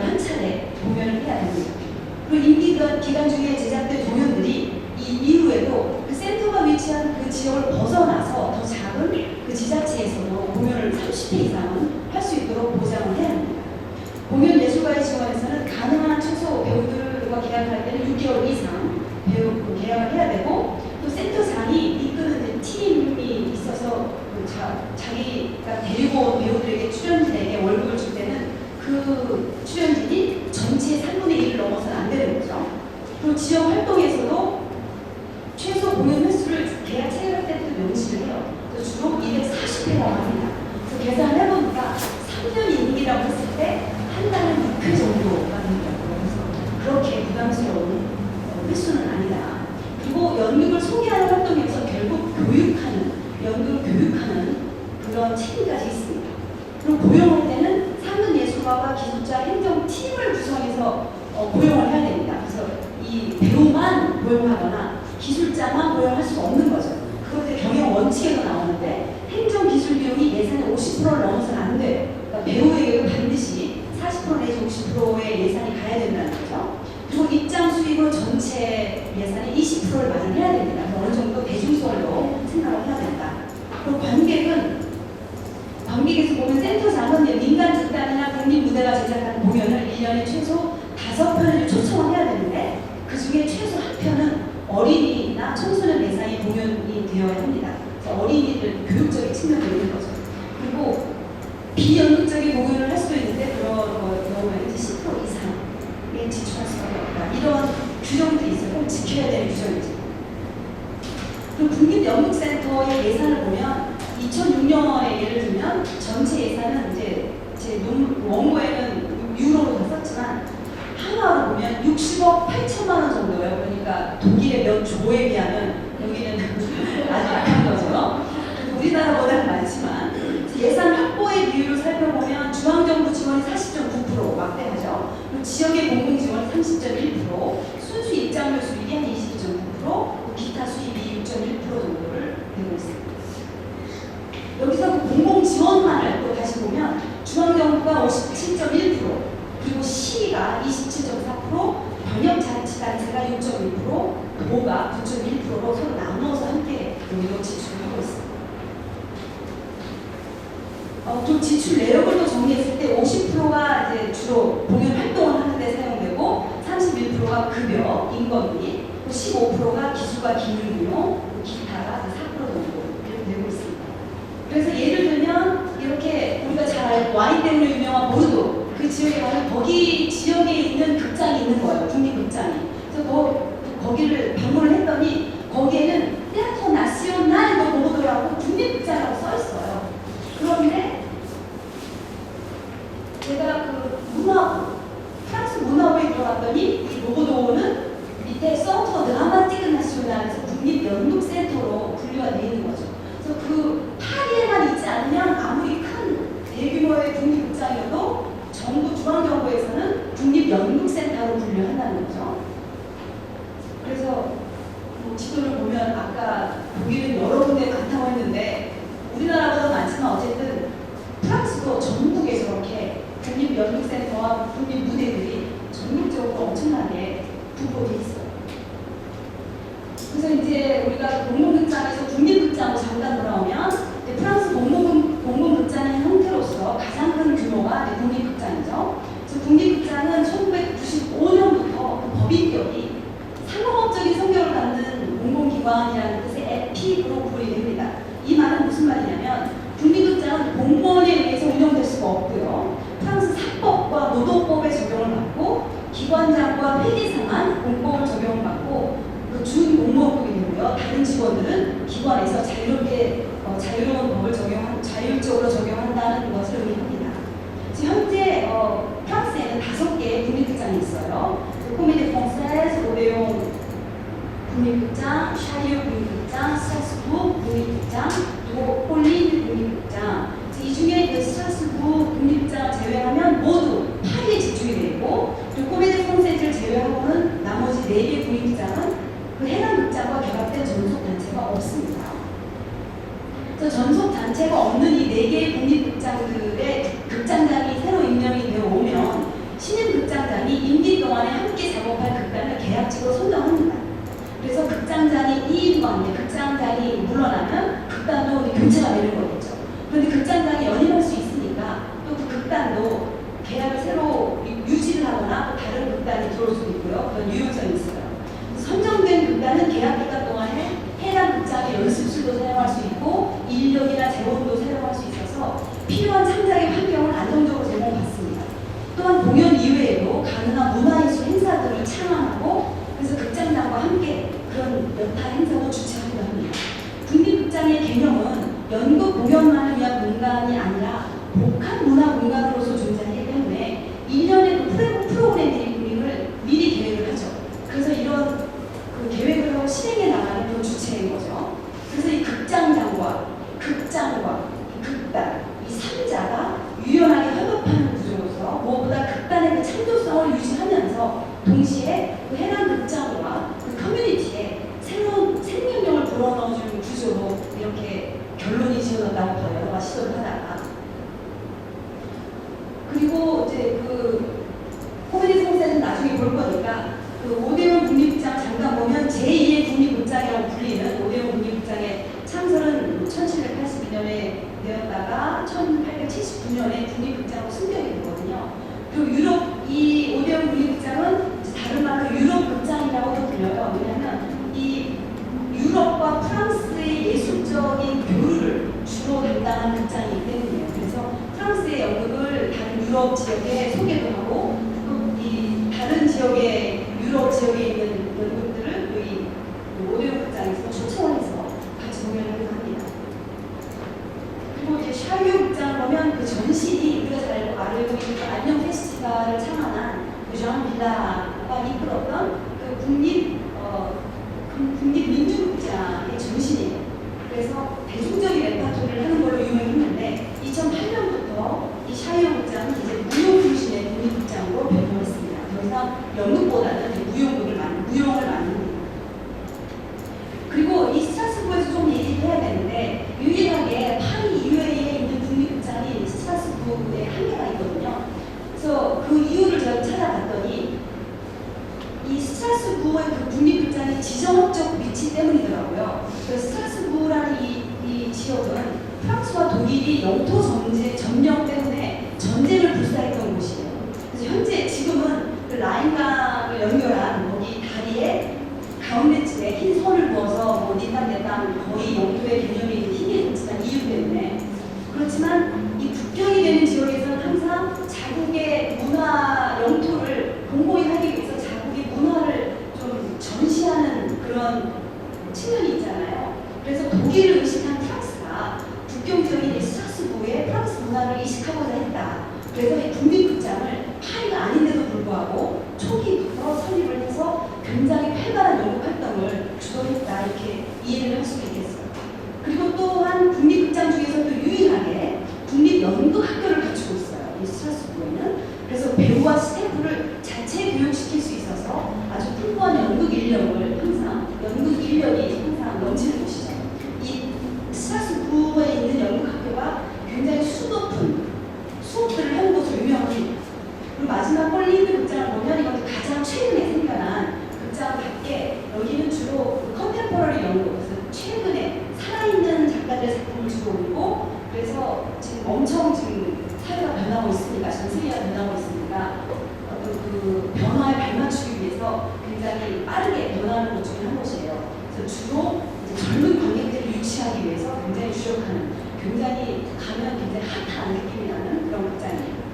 그래서 코미디 콩셋을 제외한 나머지 그 4개 국립극장의 극장장은 3년 임기고요. 재임용이 가능합니다.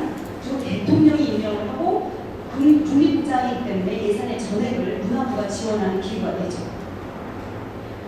그러면 이제 우리는 코미디 콩셋으로 돌아와서 국립극장에 대해서 먼저 좀 잠깐 보고 그리고 나서 운영 시스템에 대해서 얘기를 하겠습니다. 코미디 콩셋은 정단원을 중심으로 운영되는 아주 특수한 조직이에요. 그래서 크고 작은 3개의 공연장을 또 보유하고 있습니다. 그래서 그 한 가지가 리슐리오 극장으로 우리가 흔히 코미디 콩셋의 극장이냐 하면 이 극장 얘기를 하는 거죠. 그래서 이 리슐리오 극장은 892석의 규모로서 유일하게 레파토리 시스템으로 운영되는 극장입니다. 그리고 이제 두 번째가 이것이 예, 그리고 이제 그 뉴욕 콜롬비에 극장이 1913년에 건립된 극장으로서 300석으로 약간 중국장이 300석으로서 이제 주로 현대극을 많이 공연하고 있어요. 네, 그리고 스튜디오 마지막 제일 작은 스튜디오 극장은 1994년에 건립된 스튜디오 극장이고 이 루브르 박물관 그 지하에 위치하고 있고 136석이 아주 작은 소극장이에요. 그래서 주로 현대극이나 어떤 문화 살롱, 어떤 토크쇼 이런 영상물 상영 이런 행사들을 좋아합니다. 그 도시 분화 정책으로 인해서 파리에서도 이제 다른 구역으로 분포시켜서 이런 국립극장들을 설립을 했어요. 그리고 이 세 개의 극장이 있지만 코미디 프랑세즈에 같이 편입된 하나의 유기체인 거죠. 그래서 같은 극장단에 의해서 운영이 되고 동일 극단의 배우들에 의해서 공연이 되고 예산도 함께 편성이 됩니다. 그래서 세 극장은 일정 정도 독립성을 지니고 있지만 서로에게도 보완적인 역할을 할 수 있어서 다양한 공연을 기획할 수 있는 장점이 또 있겠죠.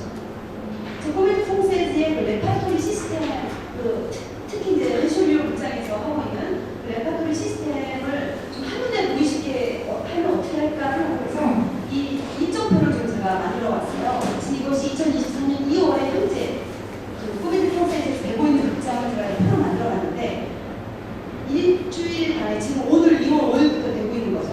그래서 오늘 그 스튜디오 극장에서 6시 반에 토크쇼가 되고 있고 그리고 7시에는 또그 뉴욕 콜롬비아 극장이랑 낭독회가 이루어지고 있고 또 히쇼리오 극장에서는 그 몰래 연극이 이루어지고 있는 거죠.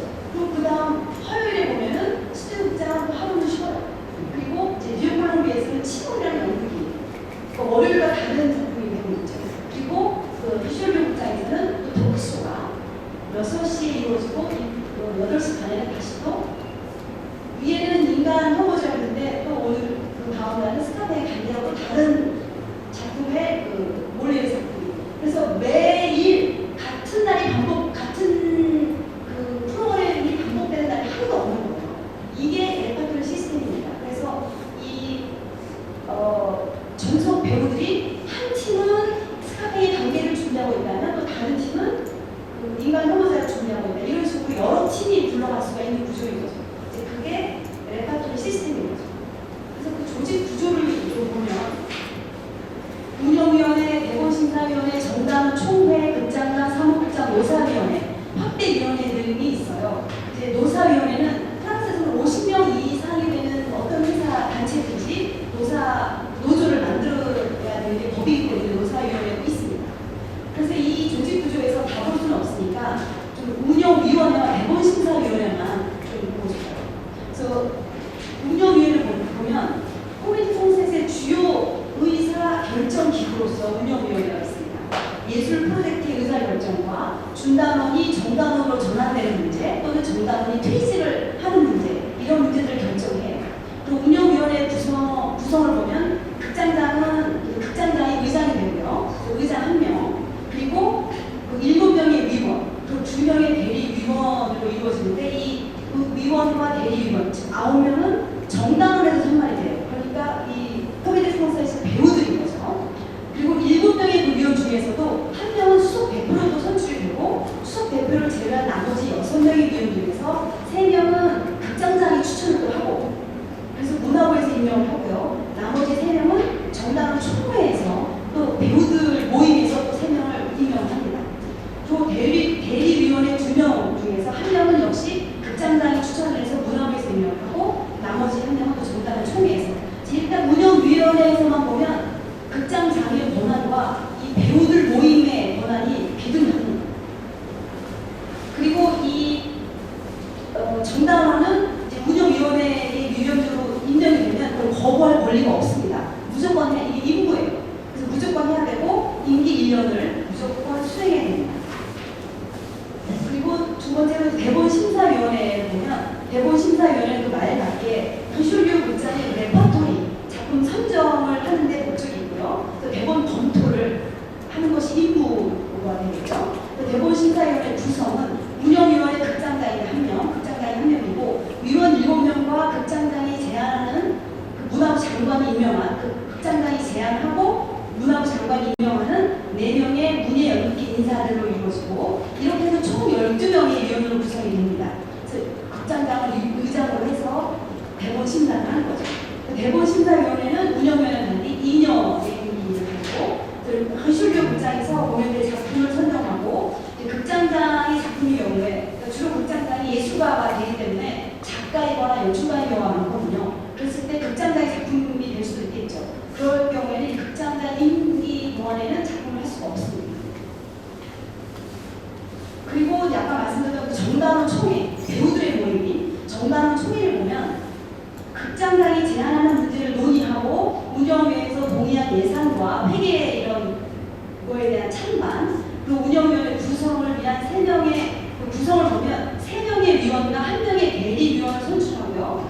준단원 중에서도 정단원으로 승격시키기 위해서 승인하거나 또는 정단원 자격 정지를 제안하거나 이런 문제를 자체적으로 논의를 합니다.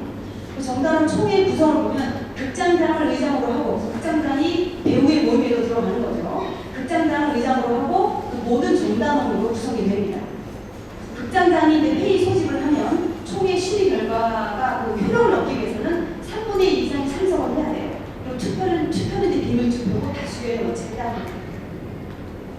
정단원의 그 선발 및 그 초를 보면 준단원 중에서 여기에 단원이 먼저 준단원을 거치고 정단원이 돼야 돼요. 누구든지 정단원이 바로 될 수가 없습니다.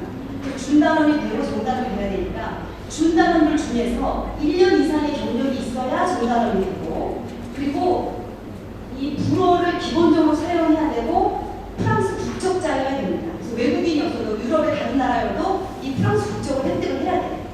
그리고 정단원 임명의 주체는 운영위원회이고요. 정단원 정원은 40명으로 거기 정해져 있어서 40명 이상으로 배우를 뽑을 수가 없습니다. 정단원으로. 그리고 정단원의 첫 계약은 10년이고요. 그 이후에는 5년마다 갱신을 하고 계약이 만료되는 시점에서는 운영위원회가 평가를 해서 이에 따라서 해약이 되거나 그러니까 정당한 자격을 상실하거나 또는 다시 재계약을 하는 그런 구조입니다. 그래서 종신제가 아닌 거죠. 아까 선생님이 물어보셨을 때 종신제가 아닌 거죠. 그래서 정단원에게는 이제 기본급 이외에도 공연별로 지급되는 성과금 그리고 매년 수비에서 배분되는 보너스가 주어지고 정단원은 3개의 극장에서 모두 활동하는 것이 기본이고 극장으로부터 또 승인을 받으면 다른 극장의 공연이나 영화, 텔레비전 등에도 출연할 수 있습니다. 그래서 총 30년 계약이에요. 기본 연장을 했을 때도 총 30년 계약을 하고 그 이후에는 30년이 넘으면 준단원처럼 매년 계약을 갱신해야 돼요. 그래서 그 계약 만료 6개월 전이나 최소 한 달 전에는 그 운영위원회에 자기 의사 표명을 해야 됩니다. 그러면 그 정당원 총회나 운영위원회에서 이 사람을 그 이후에는 계속 쓸지 안 쓸지를 또 회의를 해서 퇴직한 이후에도 6개월까지는 그 이전에 하고 있던 작품에 계속적으로 출연을 할 수 있고 작품이 딱 끝나는 게 아니니까 퇴직하는 게 그래서 계속 출연을 할 수 있고 또 퇴직이 이제 정해진 이후에도 극단이 우리 이 사람 더 써야겠다 하면 1년 동안은 정당한 자격과 동일한 그 급여를 받으면서 그 극단이 1년 더 머물 수 있습니다. 그래서 코미디 콘센스를 떠난 회원들을 이제 명예당원으로 칭하면서 이들은 더 이상 극단에 포함되지는 않지만 만약에 코미디 콘센스가 요청을 할 때는 어떤 나이든 역할이 있거나 이럴 때도 간간히 출연도 할 수 있습니다.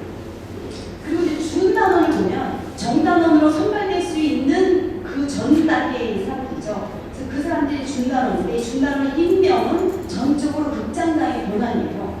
그래서 이 준단원도 불어를 기본으로 해야 되고 그리고 이 준단원일 때는 프랑스 국적자가 아니어도 되는데 정단원이 되려면 국적자가 되니까 사실은 정단원, 준단원 모두 프랑스의 국적을 취득해야 된다는 결론이 되는 거죠.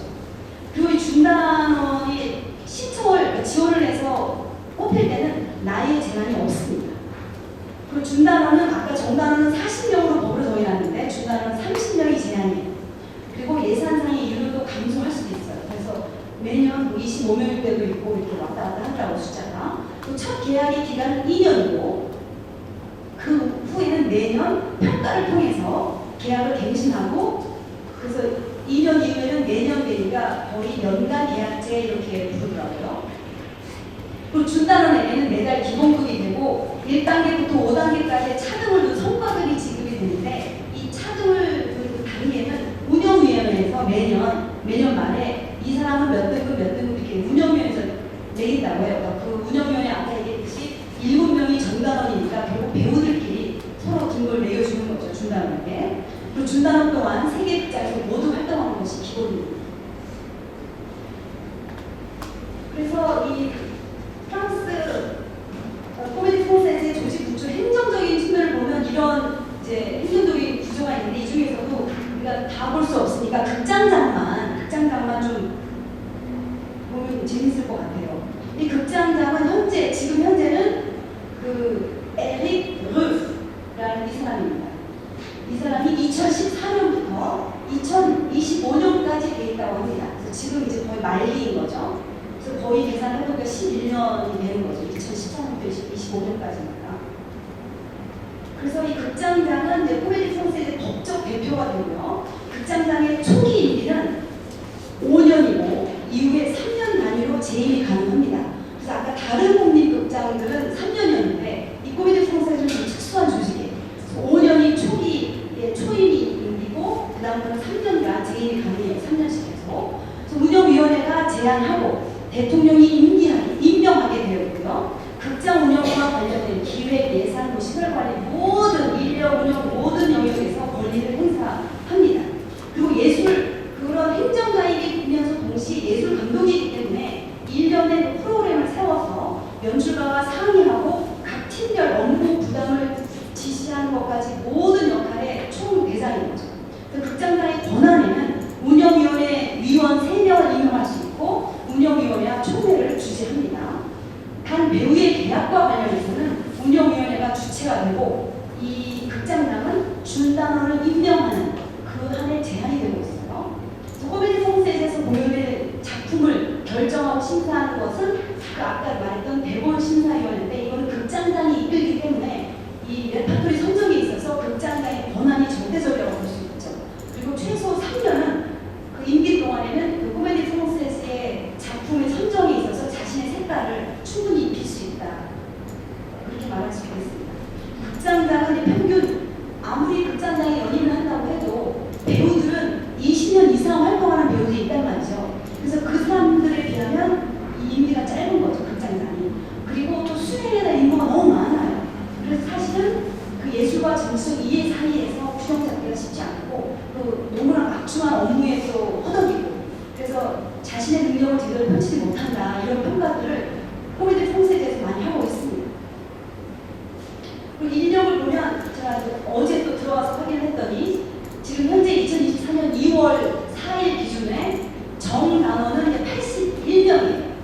그래서 전체 단원은 81명이고 그 중에 정단원이 38명, 또 준단원이 22명, 명예 정단원이 21명이 되고 있습니다. 그리고 다른 기술직, 행정직을 합하면 400여 명의 정규직이 있어요.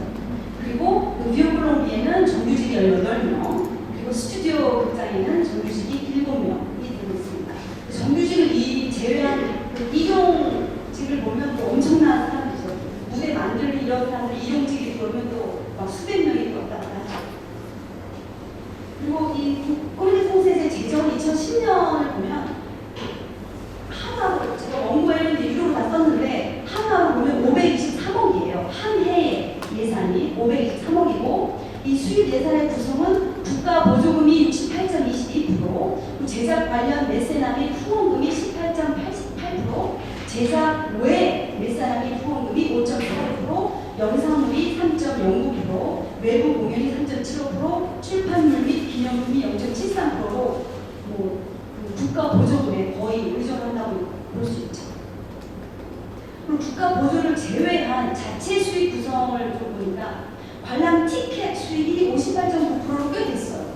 그리고 메세나 및 기업 리셉션이 10.5%, 외부 공연이 또 13.5%, 영상물 11.1%, 기타 이제 가이드 투어, 아까 말했던 그 가이드 투어, 그게 아니나 거기에 토요일과 일요일마다 가이드 투어를 합니다. 그 극장, 저도 한번 했었어요. 돈을 내고 가면 그 사람들이 극장 뒤부터 극장 전체를 다 구경을 시켜줘요. 역사적인 설명을 해주면서 거기서도 제 기억으로는 5일은 6일을 냈던 기억이 나요.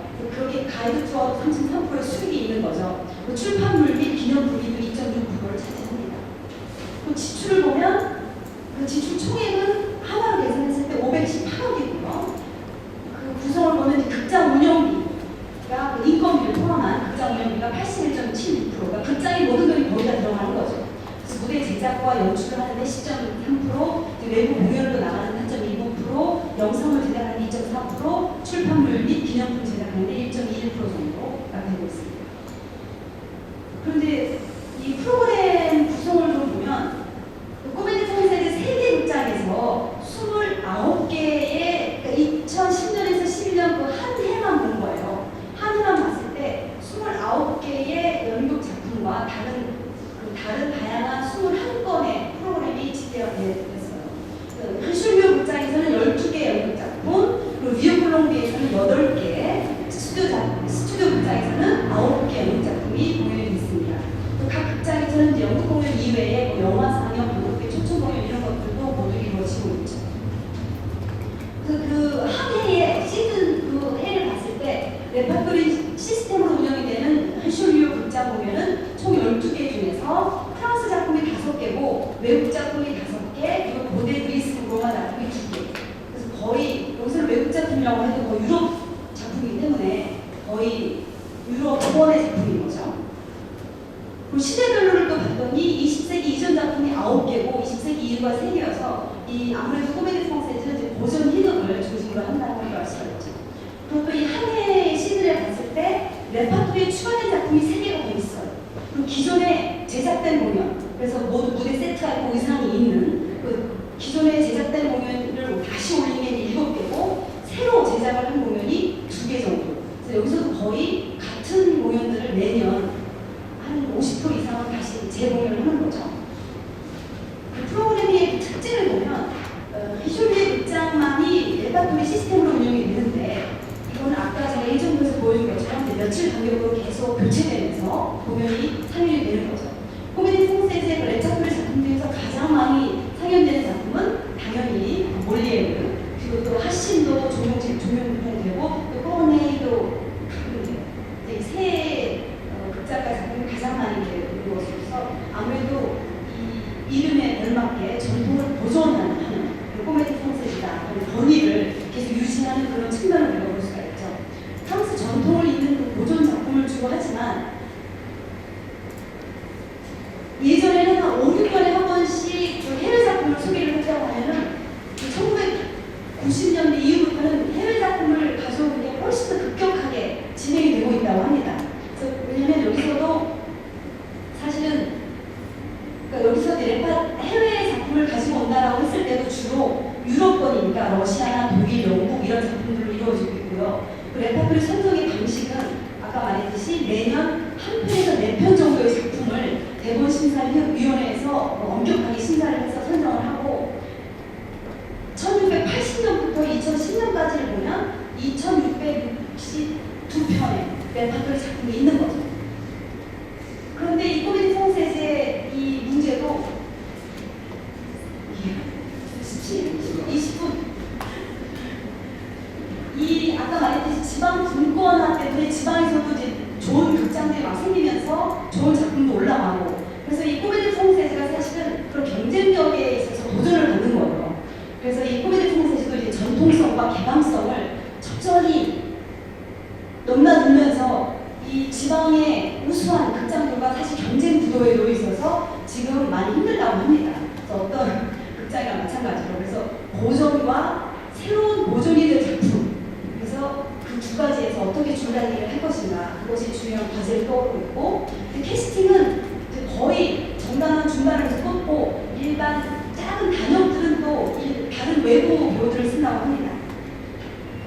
이 레파토리 시스템의 장단점을 좀 보면 아까 독일 작가가 하신 장점을 말씀 안 하셨는데 이 레파토리 시스템이 가능하려면 사실은 이 매번 같은 작품, 다른 작품들이 여러 개가 올라가니까 물론 볼거리가 많고 이런 장점들도 있고 배우들도 긴장감 유지하고 이런 장점들도 있는 반면에 이 공연을 하기 위해서는 오늘 히쇼리에서 아까 그 일정부에서 봤듯이 오늘 그 스카페에 관계를 했으면 내일은 다시 인간 형사를 해야 되니까 이 무대를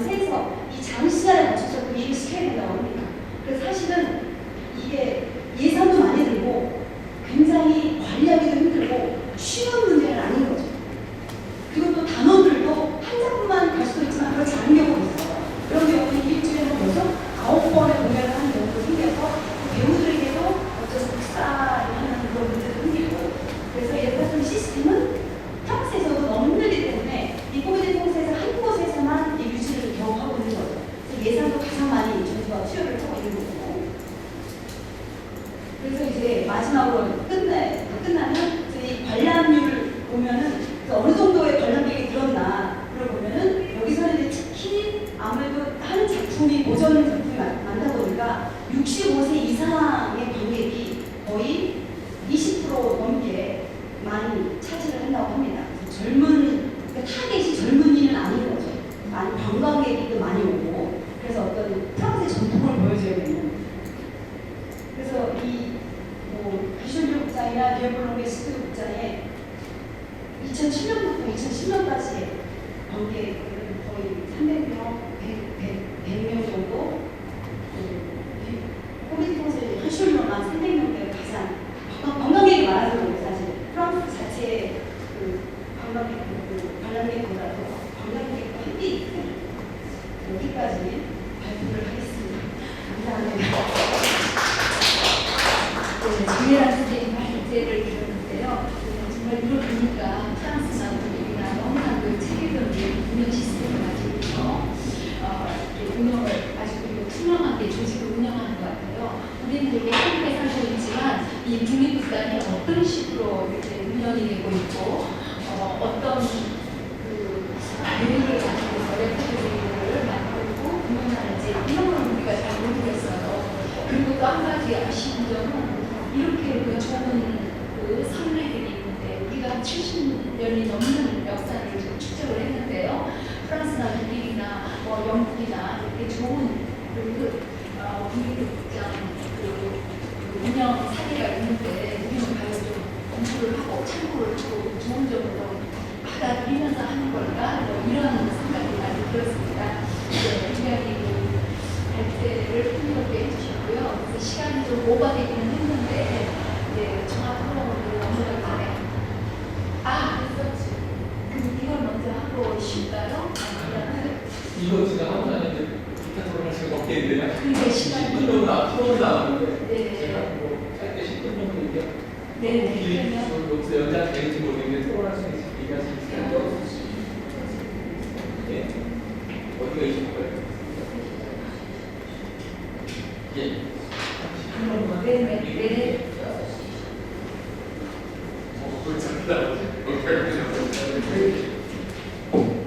아니 진짜 짧게 얘기를 할게요. 저는 사실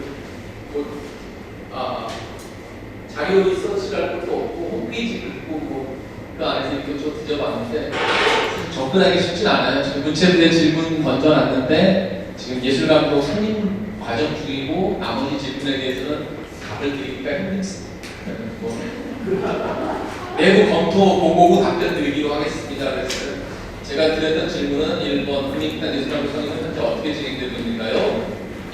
국립극단 예술감독은 언제 선임될지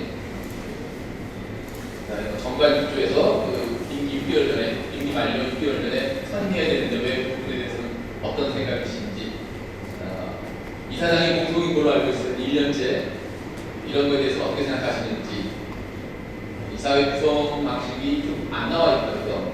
아마 이사장은 문체부 장관이 선임하고 할 건데 예술감독이 연극에 좀 사람 한 3명 정도 하는 걸로 돼 있습니다. 이사회 구성을 보니까 다 추측입니다. 근데 나머지 분들은 어떻게 들어오는지는 알 수가 없어요. 그래서 이사회 구성하는 방식이 뭐든지 얘기를 지금 그런 건데 활자소통위원회가 있다고 알고 있고 몇 번 모임도 있었다고 하는데 그 모임에 대해서 소개가 없어서 그거 질문 하나 던져놨고요. 사실은 많은 걸 좀 질문하고 싶긴 했는데 차근차근. 근데 저는 오늘 이제 뭐 몇 가지 제가 그냥 들은 얘기 좀 정리한 것들을 진짜 짧게 얘기할 수 있는데 그거보다는 앞에 두 분 선생님이 얘기하시는 걸 이렇게 들으면서 저렇게 너무 부럽고 너무 멋지고 저게 다는 아니겠죠. 저들에게도 단점도 있고 불편한 점도 있겠지만 우리가 지금 자료를 들기에는 뭐 극장 숫자가 뭐 비교가 안 되고 예산이 비교가 안 돼요. 523억이라고 했나요? 예, 국립극단 지금 작년 예산이 160억이죠. 근데 그 전년도에 130억이었어요. 갑자기 경상비 30억이 늘어서 160억이 된 거고 그 전까지는 120억에서 130억 정도였어요. 예, 비교가 안 되네요. 아까 그 독일 그 20억 유로라고 했죠? 계산해보면 작게 잡아도 1,550만 잡아도 2조, 3조 정도 돼요. 예, 뭐 비교할 수 없는 그런 것들을 보고 참 암담해서 얘기를 해야 되나 싶은데 사실은 제가 오늘 그 두 분 선생님 발제안을 들으면서 이 얘기를 꼭 하고 싶었어요. 저는 이 모든 그 차이가 어디서 오는지가 사실은 좀 제 나름대로, 이건 어차피 제 주관적인 생각이 보여지는데 뭐냐면, 독일이나 프랑스는 모든 지원 시스템이, 그 다음에 모든 예술가들이 모이는 중심이 극장이에요. 극장으로 지원하고 그 예술가들은 극장에 모여요. 단순해요. 그래서. 그리고 극장이라는 틀 안에서 굉장히 많은 예술가들을 고용할 수가 있고 지원 시스템이 단순해질 수 있다고요. 우리는 어때요? 지금 지원이 다 개별 사업자, 개인 사업자잖아요. 저만 해도 그렇지만 사실 뿌리가 없는 사람들이에요. 내 마음대로 돈 이렇게 찾고 갈 수도 있고 그래요. 다 솔직히 얘기해서 아무래도 매주 팔이 안 들어서 자꾸 묻겠으니까 다른 보다 내 돈은 더 챙기게 되겠죠. 구조 자체가 그래요. 안 그러려고 노력해도 그렇게 그런 마음이 들어요. 사실 인간입니다. 근데 독일이나 프랑스는 굉장히 많은 극장을 갖고 있잖아요. 그리고 그 극장들마다 고용하는 예술가가 엄청나요. 저희는 지금 국공립극장, 국립, 도립, 시립 다 해서 전국에 20개 조금 더 될 거예요. 한 극장마다 내가 알기로는 평균 20명 정도의 단원을 가지고 있고 외부 이제 오디션으로 해서 쓰는 배우들까지 쳐도 그 한 극장마다 한 40명 잡으면 20개 국공립극장에서 40명이면 얼마가 되는 거죠? 800명이죠. 전국의 국가에서 생물 월급을 받는 예술가가 6개, 800명밖에 안 된다는 거예요. 좀 전에 마지막에 설명했던 거기에 단원만 161명이라고 빨리 계산해보니까 뭐 행정기관까지 가면 한 극장에 지금 그 고용하고 있는 인력이 프랑스에서, 코멘 프랑스에서 우리나라 전국에 있는 극장에 그 국가 세금을 월급을 받는 인력하고 같아요. 비교가 안 되죠. 이제 아까 이제 선생님도 그 초반에 많이 말씀드렸는데 저희가 그 문체부나 이런 데 가서 얘기하고 그럴 때 여러 가지 다른 문제들을 다 중요한 문제들이지만 얘기하는 것보다 딱 하나를 얘기했으면 좋겠어요. 다 같이. 극장 중심으로 가라. 예술가들이 극장에 모이게 해주고 극장에서 통해서 월급 받게 해주고 극장에 다 지원 시스템을 만들어줘서 저도 극장장도 한번 해보고 싶어요. 극단 대표보다 극장장이 더 좋은 것 같아요. 하다못해 극장장 아니더라도 거기에 무슨 뭐 행정 뭐 기술직이라도 극단 대표 사실 힘들거든요. 그렇게 안정되게 돼 있으면 독일이나 프랑스 같은 경우에 그게 아마 독일이나 프랑스 예술가들 연극인들의 100%는 아닐 거예요. 근데 최소한 내가 복생할 때 50% 이상 그 공공극장을 중심으로 그 지원받고 활동하고 있는 거죠. 지원 체계가 단순할 수밖에 없고 계속 발전할 수 있어요. 우리처럼 이렇게 다 이렇게 사업자들에게 돈을 주기 시작하면 늘 불안하죠. 받는 우리도 불안하고 주는 그 정부에서도 돈이 이렇게 뭐랄까 흩어진다고 봐요. 근데 예산 자체 총액도 역시 너무 다르긴 하네요. 일단 저는 그 선생님 두 분 얘기 들으면서 제일 중요한 지점을 오늘 보게 됐다. 야, 모든 시스템을 극장을 매개로 해서 공간을 중심으로 이루어지는구나. 공간의 중요성을 느끼게 됐고요. 그 다음에 이제 두 번째 느꼈던 거는 조직이나 행정이 굉장히 복잡한 것 같아요. 우리나라에 비해서. 다시 말하면 섬세한 거죠. 극장장에게 장기간 근무할 수 있는 시간을 주면서 대신에 혼자 뭐 할 수가 없어. 혼자 할 수 있는 것도 있지만 또 견제할 수 있고 이거 역할이 다 분담돼 있고 뭐 몇 개월간 할 수 있고 몇 년을 할 수 있고 뭐 이렇게 됐으니까 근데 우리나라 사람들은 복잡한 거 싫어하잖아요. 근데 역시 복잡하게 하고 그 기간을 많이 주는 게 섬세하고 좋은 것 같다는 또 한 가지 공통점은 극장의 교육과 그 교육을 담당하고 있다는 게 제 귀에 들어왔고요. 분권화, 그게 제일 귀에 쏙 들어왔어요. 분권, 지방 분권, 문화 분권 꼭 이루어야 되는 부분인 것 같아요. 극장 중심이라는 게 사실 우리가 얘기하는 이제 뭐 아주 정확히 일치하지 않지만 상주 이런 개념이잖아요. 그렇죠? 이런 개념으로 좀 갔으면 하고요. 저는 PPT를 준비를 못했으니까 그냥 제가 나눠준 그 프린트를 뒤에서부터 할게요. 한번 심심해서 이걸 정리해봤어요. 국립극단 22년부터 24년까지 공연 편수. 아까 그 유럽의 독일과 프랑스의 공연 편수를 보셨죠? 우리는 지금 제 유인물 맨 마지막이고요. 재단법인 국립극단 정관으로 시작하는 그 유인물 맨 마지막 페이지에 보면은 국립극단 22년, 24년 공연 편수가 나오는데 22년에 공연 총 15편으로 저는 확인되는데 확실히는 모르겠어요. 그 15편은 창작공감에서 희곡은 낭독이어서 5편 빼고 작가와 연출편을 3편, 6편이 돼요. 그리고 어린이 청소년 극장에서 신작 한 편, 재공연 한 편, 레퍼토리 한 편하고 신작 6편을 했어요. 사실은 그 작품 이름도 다 썼었는데 조금 개인적으로 준비가 될 것 같아서 작품 이름을 뺐고, 그래서 정리해보면 공연은 15편을 했고 낭독을 11편, 쇼케이스 2편하고 기획초청 공연 1편. 예, 그리고 이제 행사로서 한여름밤에 작은 극장 행사가 있었고 포럼이 이게 있었어요. 굉장히 좀 아까 얘기해서 약하죠. 아까 20편씩 했다 그러는데 20편은 언제 했는지 모르겠어요. 22년도가 지금 그 공연만 15편인 거고요. 23년도에는 제가 기록 찾기에는 공연이 10편이에요. 이 10편 중에서는 레퍼토리 2편, 신작 2편이 있었고요. 어린이 청소년 무대에서 공연 2편이 있었고요. 그리고 쇼케이스 2편, 낭독 2편, 창작 공감에서 그 작가편에서 2편, 연출편에서 2편 이렇게 나와 있거든요. 24년은 아직 이제 총 공연 10편이 예정되어 있는데 시작이 되지 않았고요. 이렇게 모아놓은 거 보니까 우리가 얼마큼의 공연을 하고 있는지 이걸 좀 알 수 있을 것 같아요. 이걸 보면서 느꼈던 점이 약간 독일이나 유럽 같은 경우에는 극장을 매일 공연이 있어야 돼요. 심지어 월요일까지. 우리는 월요일 꼭 쉬는데. 근데 우리는 개념의 극장을 가끔 가는 이잖아요. 이게 발랑나가 다른 것 같아요.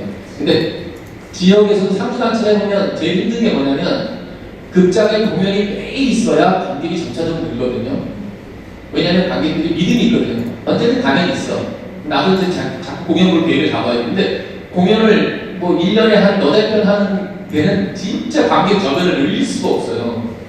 늘 왜 관객을 못 늘리냐, 저변 확대를 해라, 기획 더 열심히 해라, 작품 더 잘 만들어라 하지만 가장 결정적인 이유는 극장에 수준이 높은 공연이든 좀 떨어지는 공연이든 끊임없이 공연이 있어야지 관객들은 갈 길이 오는 거거든요. 어쩌다 한 번 있는 공연을 찾아볼 만큼 우리가 한가롭지 않잖아요. 사실 그런 면에서 공연 편수가 적다라는 게 굉장히 중요한 지점을 하는 것 같아요. 네, 공연 편수는 이 정도로 보고요. 네, 편수가 되게 작아요. 그 다음에 뒤에서 또 이렇게 넘어가 볼게요. 살짝 예산은 아까 말씀드렸죠. 23년도에 160억이었고요. 22년도에 130억이었어요. 23년도에 160억으로 증가된 것도 항목을 보면 아시겠지만 저기 뭐 사업비가 늘어난 건 아니고요. 경상비가 3억 8천 38억에서 60억으로 30억 증가한 것, 한 27억 정도 증가한 거예요. 전체적으로 예산이 굉장히 작다. 국립극장 현황 설립 목적 되게 짧게 나와 있어가지고 별로 뭐 이렇게 체크할 건 없었어요. 구조 자체는 좀 단순하며 복잡해야 되는데 간장계 예술감독 있고 사무국장 있고 밑에 1국 5팀이 있어요. 그리고 어린이 청소년 연구소 한 팀이 하나 있고요. 단원이 직원 36명에 단원 22명으로 되어 있네요. 최대 30명까지 할 수 있는데 정원이 22명만 썼어요. 시즌 단원이 어떤 시스템인지 조금 더 알아보고 싶었는데 사실 정확하게 제가 확실하게 말할 수가 없어서 그 시즌 단원은 좀 파봐야지 하면서 보고 넘어왔습니다. 그리고 그 밑에 예산 현황이 있는데 19년도부터 23년까지 쭉 진행된 예산들을 한번 정리해봤어요. 120억, 30억 수준이었고요. 예, 그 다음에 이제 정관을 한번 볼게요. 정관도 그냥 제가 다 말씀드렸는데 첫 페이지부터 볼게요. 제 3조 목적에 보면 뭐 다 아시는 얘기, 조금 중요한 얘기들이죠. 발전을 선도하고 향유할 수 있도록 하며 민족문화 창달에 기여하자라는 거고, 다음 사업은 이런 것들을 할 수 있대요. 이번도 되게 다녔는데 이사장 1명 있고요. 예술감독 1인, 그리고 이사 5인 이상에서 15인 이하까지를 줄 수 있다. 그렇게 있는 거죠. 근데 현재 지금 이사회는 저희가 확인된 명단으로는 9분이셨죠. 예. 그리고 이번에 임명 제6조 이번에 임명된 이사장, 예술감독 및 감사는 문화체육부 장관이 임명한다. 그러니까 누가 추천한다거나 뭐 이런 게 없이 그냥 장관이 임명한다 이렇게 돼서 되게 심플해요. 아까 그래서 제가 초반에 서두를 깔아둔 게 복잡하다. 섬세하다. 복잡하고 섬세한 게 좋은 거다. 단순하면 쉽죠. 고민 많이 하고 뭐 1년 전에 꼭 자기 정견 발표해야 되고 막 여러 사람들 논의해야 되고 TV 나와서 뭐 해야 되고 이러면 복잡하잖아요, 그렇죠? 안 될 수도 있고 안 될 수도 있고 그 현장에 있는 사람들이 그냥 바로 추천도 없어 그냥 바로 임명. 어느 날 갑자기 딱 예술 감독이 나타나겠죠. 말을 없애니까 소문이 안 나는 거야. 말을 없애야 빨리빨리 내 마음대로 되는 거지. 말이 많아져야 되는 거야. 저희 방금 전에 그 정기총회 했는데 말이 참 많았어요. 안 일어났어요. 저. 사실은 그렇게 비판하고 문제점 제기하는데 너무 좋아요. 저 솔직히 얘기해서. 저 외에 다른 이사님들이나 우리 직원들도 같이 들을 수 있으니까. 예, 당연직 이사를 제외한 이사는 이사장이 개청에 의해서 문화체육부 장관이 임명한다 이렇게 되어 있고요. 새로운 임원의 선임은 임기 만료 2월까지 하여야 한다. 다만 예술감독은 임기 만료 6개월 전까지 선임해야 된다. 지금 이게 정관에 나와 있는 게 제가 좀 걸렸어요. 우리 예술감독님이 지금 2달째 공석인데 정관에는 6개월 전에 임명해야 된다면 6개월도 되게 짧죠. 그래서 1년 전에는 해야 되고 임기도 지금 3년이라는 건 너무 짧죠. 뭔가 할 수 있는 임기가 아니죠. 지금 보면 임원의 임기는 3년으로 하고 연임할 수 있다. 감사의 임기는 2년으로 연임할 수 있다. 그리고 7조 4항에 보면 임원의 임기가 만료된 경우 후임 임원이 임명될 때까지 임원으로서의 임기가 연장된 것을 본다는데 지금 국립극단에 임원이 문제 싫지가 않아요. 제가 확인할 수 있는 임원은 예술감독님하고 이사장하고 이사들 그 외에는 임원은 없는 것 같아요. 아까 그 행정조직들 프랑스 할 때 굉장히 많은 부분들이 나오던데 우리 심플해, 단순하고 우리 복잡한 걸 싫어합니다. 예, 그 외에는 저 파란색은 제가 그냥 드라마 좀 눈 났던 부분들인데 한번 읽어보는 것으로도 의미가 있는 것 같아요. 국립극단 정관이 이렇구나. 사실 민간단체의 우리 정관보다 썩 다를 게 없다라는 그 감상이었습니다. 네, 여기까지 하겠습니다. 네, 감사합니다. 아까 그 국립극단 그 공연 편세에 대해서 잠깐 표현을 하면은 초기에 손진재 감독이 예, 20분 했거든요. 그래서 그때는 또 공연 너무 많이 하니까 이렇게 질이 떨어지는 거 아니냐 비판을 받았고요. 예, 그러면서 이제 코로나 시대가 오면서부터 확 줄기 시작하고 그다음부터 이렇게 공연을 굉장히 적게 하고 기획 초청 공연이 들어오고 이제 그렇게 변화를 한 것 같습니다. 한 가지 더 말씀드리면 전체 편수가 15분 22년도고 그 다음 10분 됐는데 절반 정도가 창작 공간을 통해서 창작의 과정으로 나오는 그래서 몇년 아니고 처음에는 워크샵 때도 하다가 조금 더 발전시켰다가 창작 공간에서 발굴된 작품들이 그 다음에 이제 발전해 나가는 과정을 볼 수 있었는데 창작 공간의 그 선정 자체가 되게 심플한 것 같아요. 그래서 단순하고 위원님들이 보시면 위원님들이 보시면 장르마다 기록 한 분, 작가 한 분, 연출만 두 분. 이 성경으로 되어 있는 것 같더라고요. 참 신기하고 속도가 있겠구나.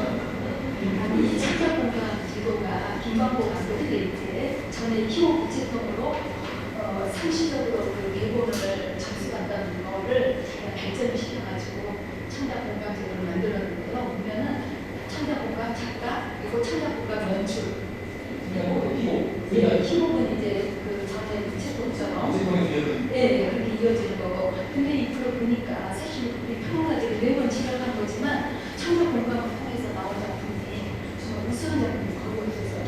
항상 실망하고 없거든요. 근데 이게 1년간의 기간을 가지고 과정 중심의 개발이에요. 그러니까 굉장히 그 김광호 감독이 우리 창작들을 정말 우수한 작품을 만들고 또 그다음에 창작자를 키워야 되겠다 이런 의욕을 가지고 시작한 거거든요. 근데 1년 동안 했는데 그 시스템을 보니까 일단 이제 그 힙업 같은 경우에는 이제 그 힙업을 뭐지 시놉시스라든지 뭐 기획이라든지 이런 걸 넣어요. 그리고 나서 이제 그 작가가 1년 동안 했는데 여러 그 운영 요인이 있어가지고 같이 스타트도 하고 그래서 작가를 공부시키고 그 다음에 총회가 처음에 나오면은 그거를 또 많은 뭐 그게 스태프나